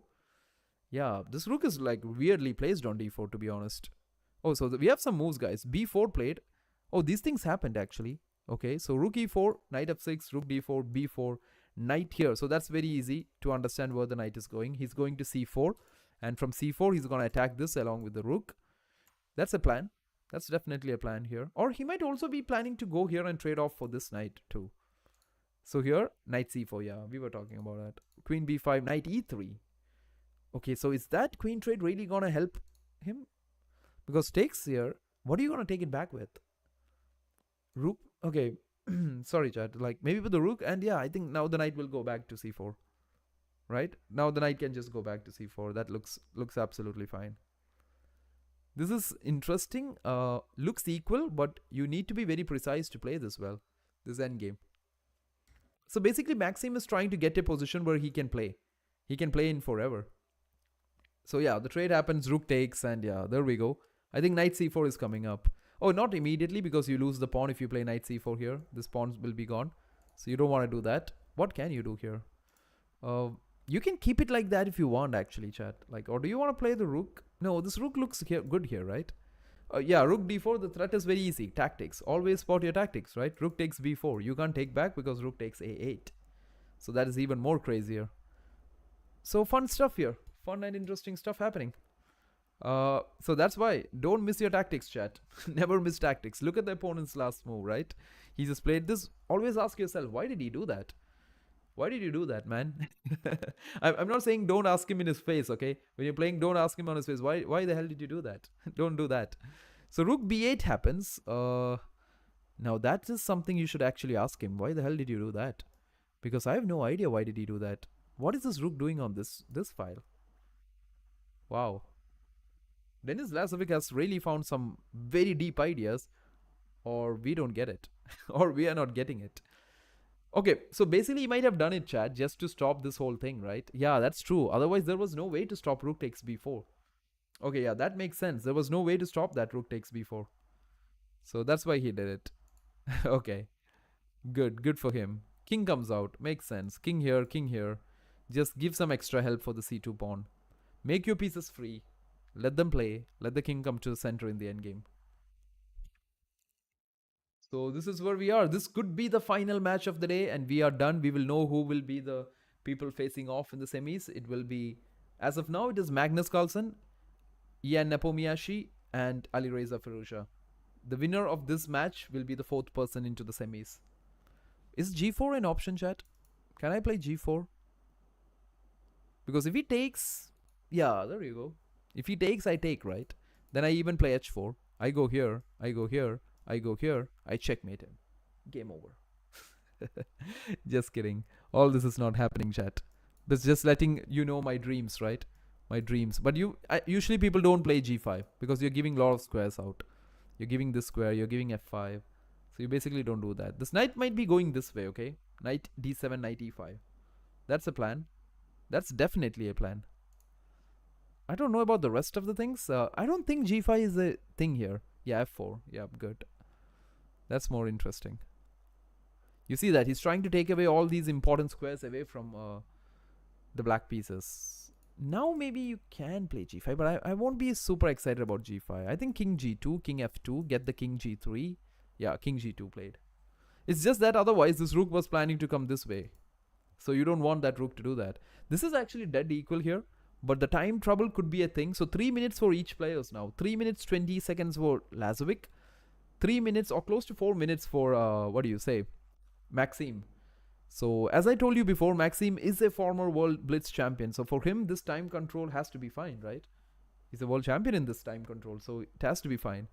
So 3 minutes for Denis Lazovic. The youngster put under pressure, but yeah, I still feel this might go into a draw and they might make us watch one more game.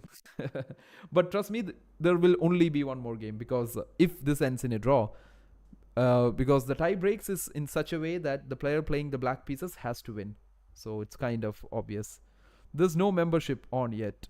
There's no membership on yet. Yeah, it is on the way actually, man. Like it is happening. I think it's under review right now. The monetization part, we hit that during the World Championships and everything. It was crazy, but yeah, it's I think it's coming up by. I don't know how much time YouTube takes for that, but I think it will happen, and I think we will have some fun members sessions where I can actually help people out in some way or the other, maybe. Right? So yeah, it takes 3 to 4 days. Oh, is it? Yeah. So I think I just did it last day, like yesterday or day before, something like that. So I think they're in the AdSense part or something like that. And they've written that it takes time for it, so it's fine. So we're not in a hurry, no hurry for us. As I always say, we take time, but we make things work. Yeah. But g5 played now, the good one. So basically trying to fix the pawns here, not letting this knight come out anywhere like this. Looking good actually. Looking good for okay, f5. I don't know about that, chat. Is this rook gonna go here? That might be a bit too much. I don't feel that rook too safe there. But then he can also go rook h1 and rook h6, right? You can always just try to get into this. But there is always this knight f8 move that's really annoying, which will protect everything. So that doesn't actually work. So rook e4, f5 being played. Let's see where this goes.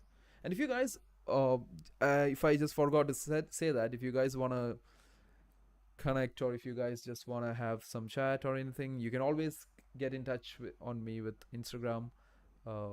It's a great space there. It's the same name, it's the One Chess, and we are like a bit more bigger community there. So you guys can always drop in. So yeah, rook c8 being played, everyone, but we will make it here. We will make things work here on YouTube. So rook e c8. Okay, quite an interesting game here. It's still very double-edged. Both players down to close to 2 minutes. So this is fun. So he's putting pressure here now, Maxime. Maxime trying to hit all the weaknesses that Denis Lazovic has, while Lazovic is trying to hit this weak pawn on d5. Right? So Quite equal. Both players not giving it up. They both know that I want to win this and go to the semis, right? At least like you get lot of stuff in stake at that point. So yeah, there we go. King f7 by Maxim, King f3. I mean King f7 by Denis Lazovic, King f3 by Maxim. And if you look at this chat, as of now, both okay. Denis Lazovic is going below 2 minutes now. 1 minute 59 seconds for him. 2 minutes 20 seconds for Maxim Vasilagrev.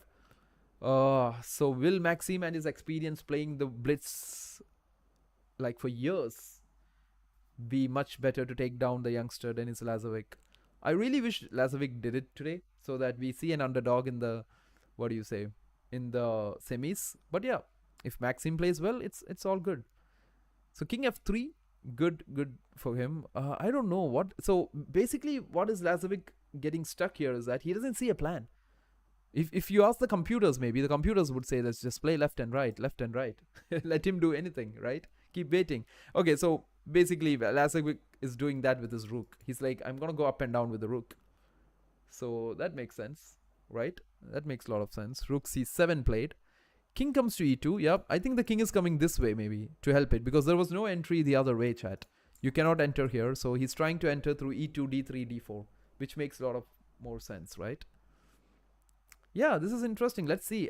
Even though this looks dead equal, you see the bar next to the board, right? It shows this is dead equal, guys. I still feel the time trouble. Okay, Lazovic is down to 57 seconds, chat, and that is gonna get to him. He plays knight f8, knight e8. Okay, yeah, knight goes back. I don't know why the retreating move. Okay, it makes sense. He's gonna go g7 and f5. Yeah, knight g7, knight f5. If not, then knight e8 doesn't make any sense. I think it is. But the problem here is that when he goes knight g7 now, Maxim has found a way to get in.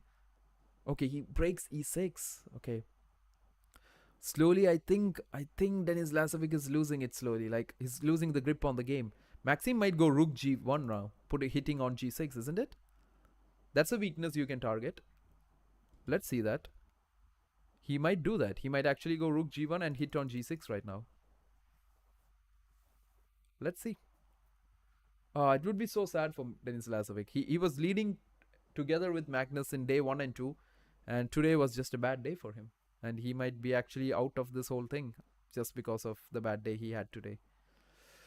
Yeah, that's sad. But rook e4 check by Maxim. Okay, I thought rook g1. It's still not over. Game is absolutely equal till, but I feel the time trouble can be the decider here.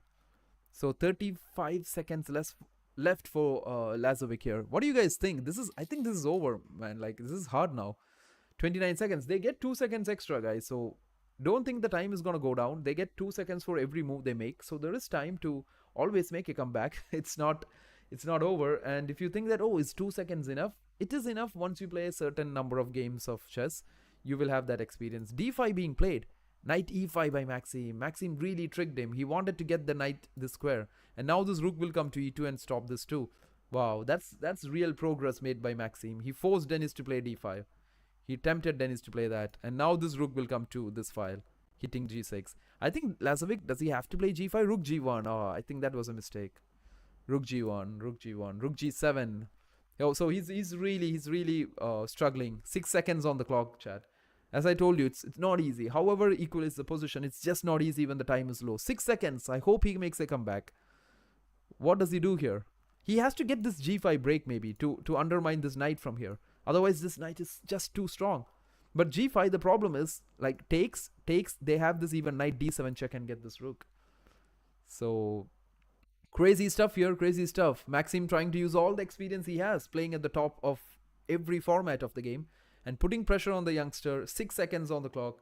Is Maxim the 4th player into the semi-final? This game will decide it. And I think we will have a deciding game. So that is cool. This is nice. Whoever wins, the better person wins. But yeah, sad for Lazovic. Oh, what is that?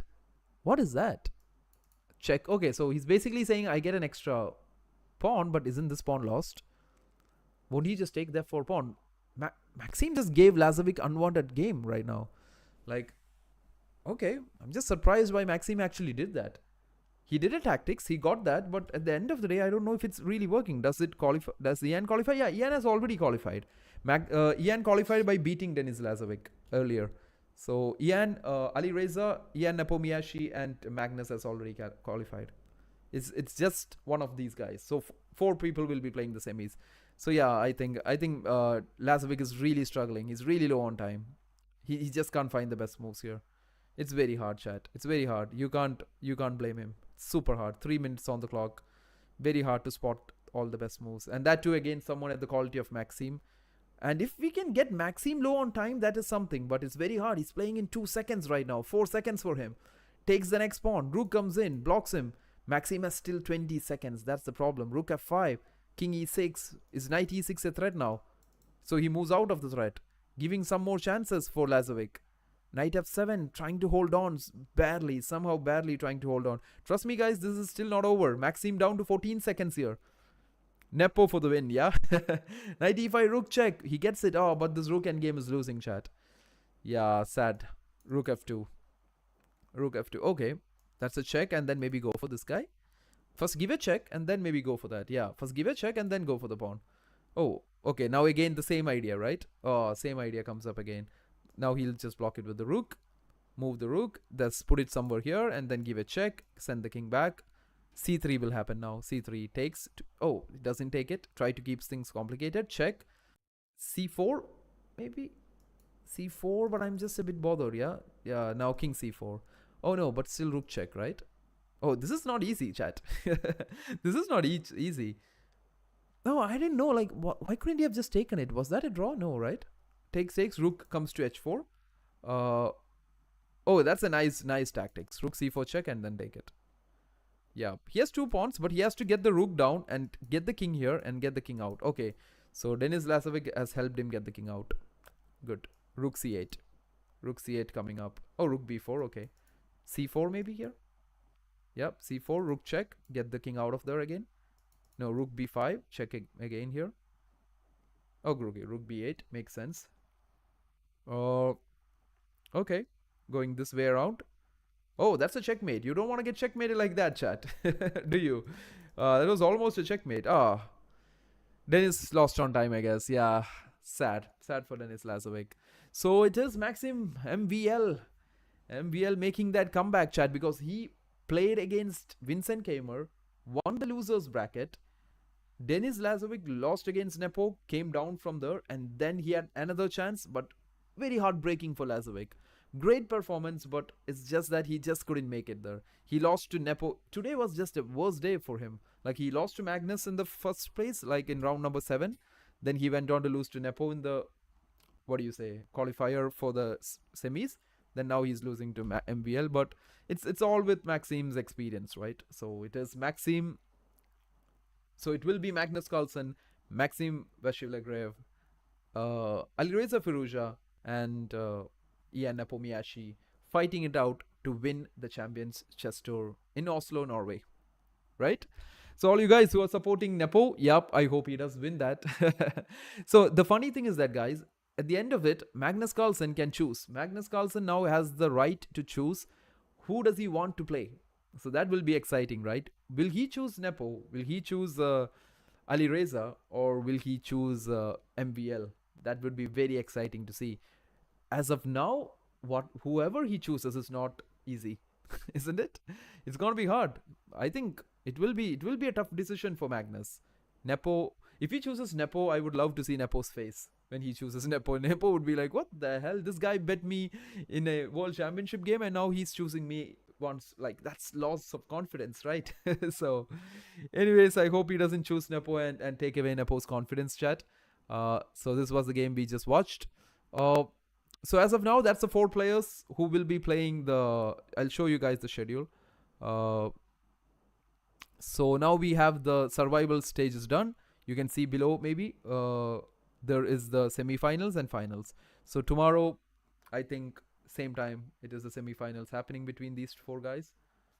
So it will be exciting. It will be some exciting stuff there. So great day, great fun stuff, guys. And it was great catching up.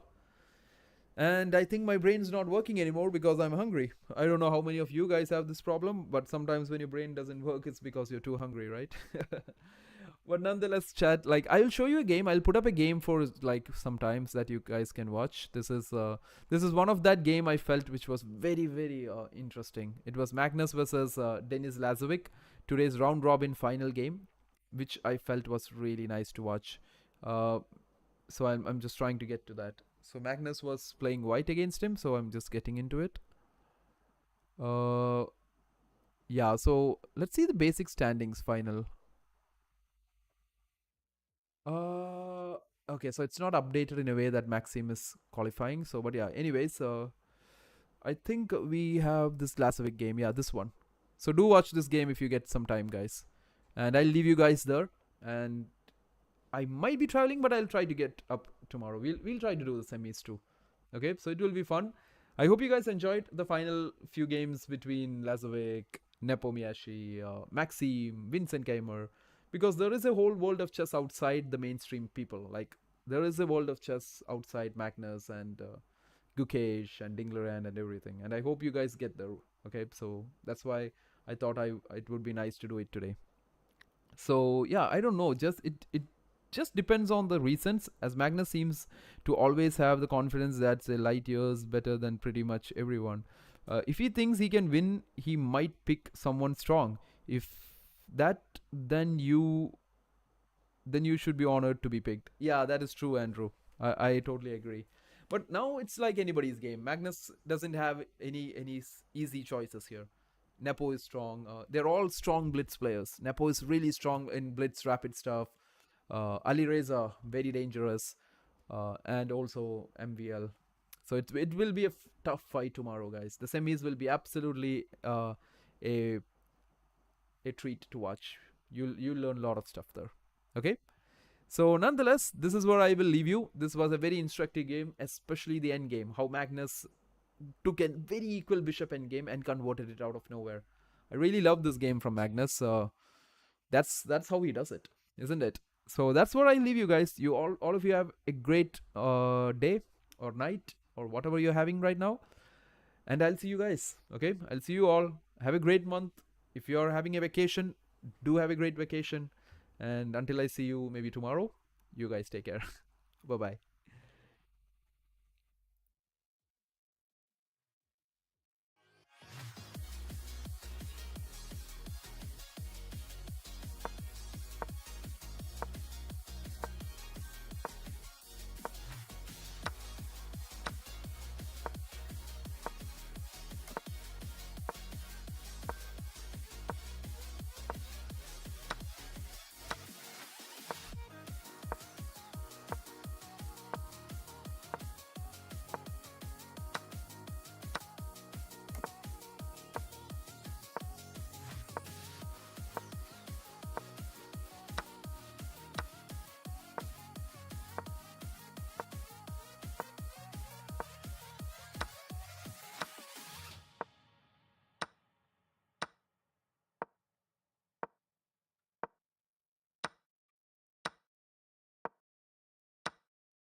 potion, a little sweet and spice. Throw it all in a cauldron, mix it up real nice.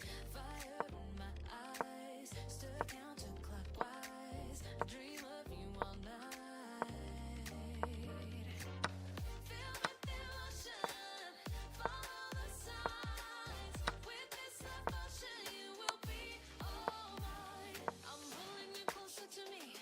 You're finding it harder to breathe. The magic is taking over your mind entirely. I'm the only one that you see. I got what you want, what you need. Before you know it, you are falling deep in love with me. Little sweet and spice. Made a love potion for you. Little sweet and spice. Made a love potion for you.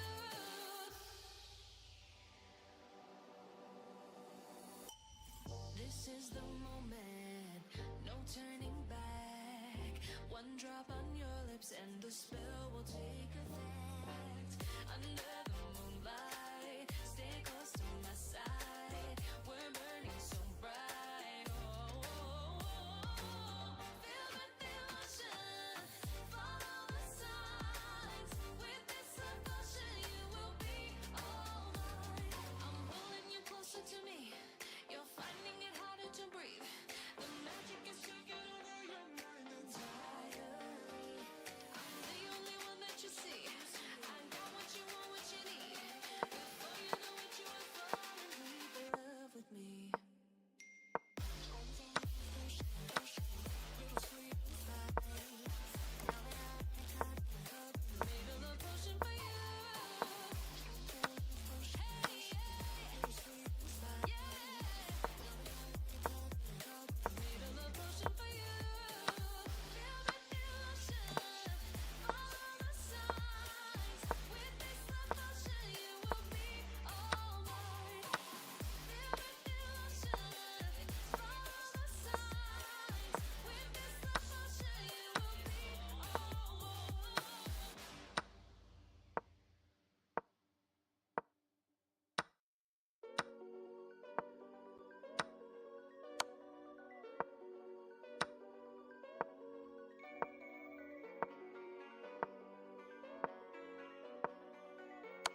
talking about patience, hoping for everlasting.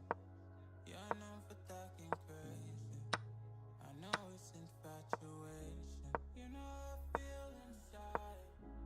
You know what is real and I fuck with your vibe, but I don't think that we should try. I know for real, I know the deal. So please set me free. Just set me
I gotta be the kid. I could be the guy taking you out. I could be the villain, good as a kid. Lately I'm painting my path on my way. Yeah, I got no time that I can waste. So I've been sitting in the space. Yeah, making rest every day. Man, you know that I go insane. Yeah, I hit you with a bullet to the brain. Let us stop first, cause we going, you going insane.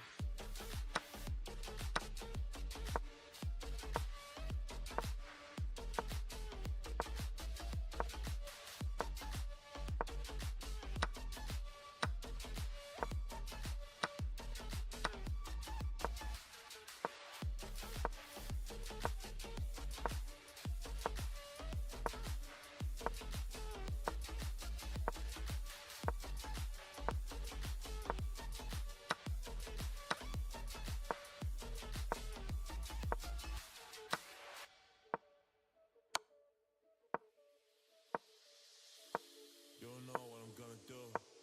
You don't know what is next. And I'm loving the fact, truly it's making me blessed. Cause I work on my team, no snakes in the grass. And we have been trusting the wind because of the work that we did in the past. Because of the work that we did in the past. Man, we went to hours, we barely got rest. So I get the realm and we didn't finesse. So I got the feelings that we might be next. Cause when we go in, we win in the match.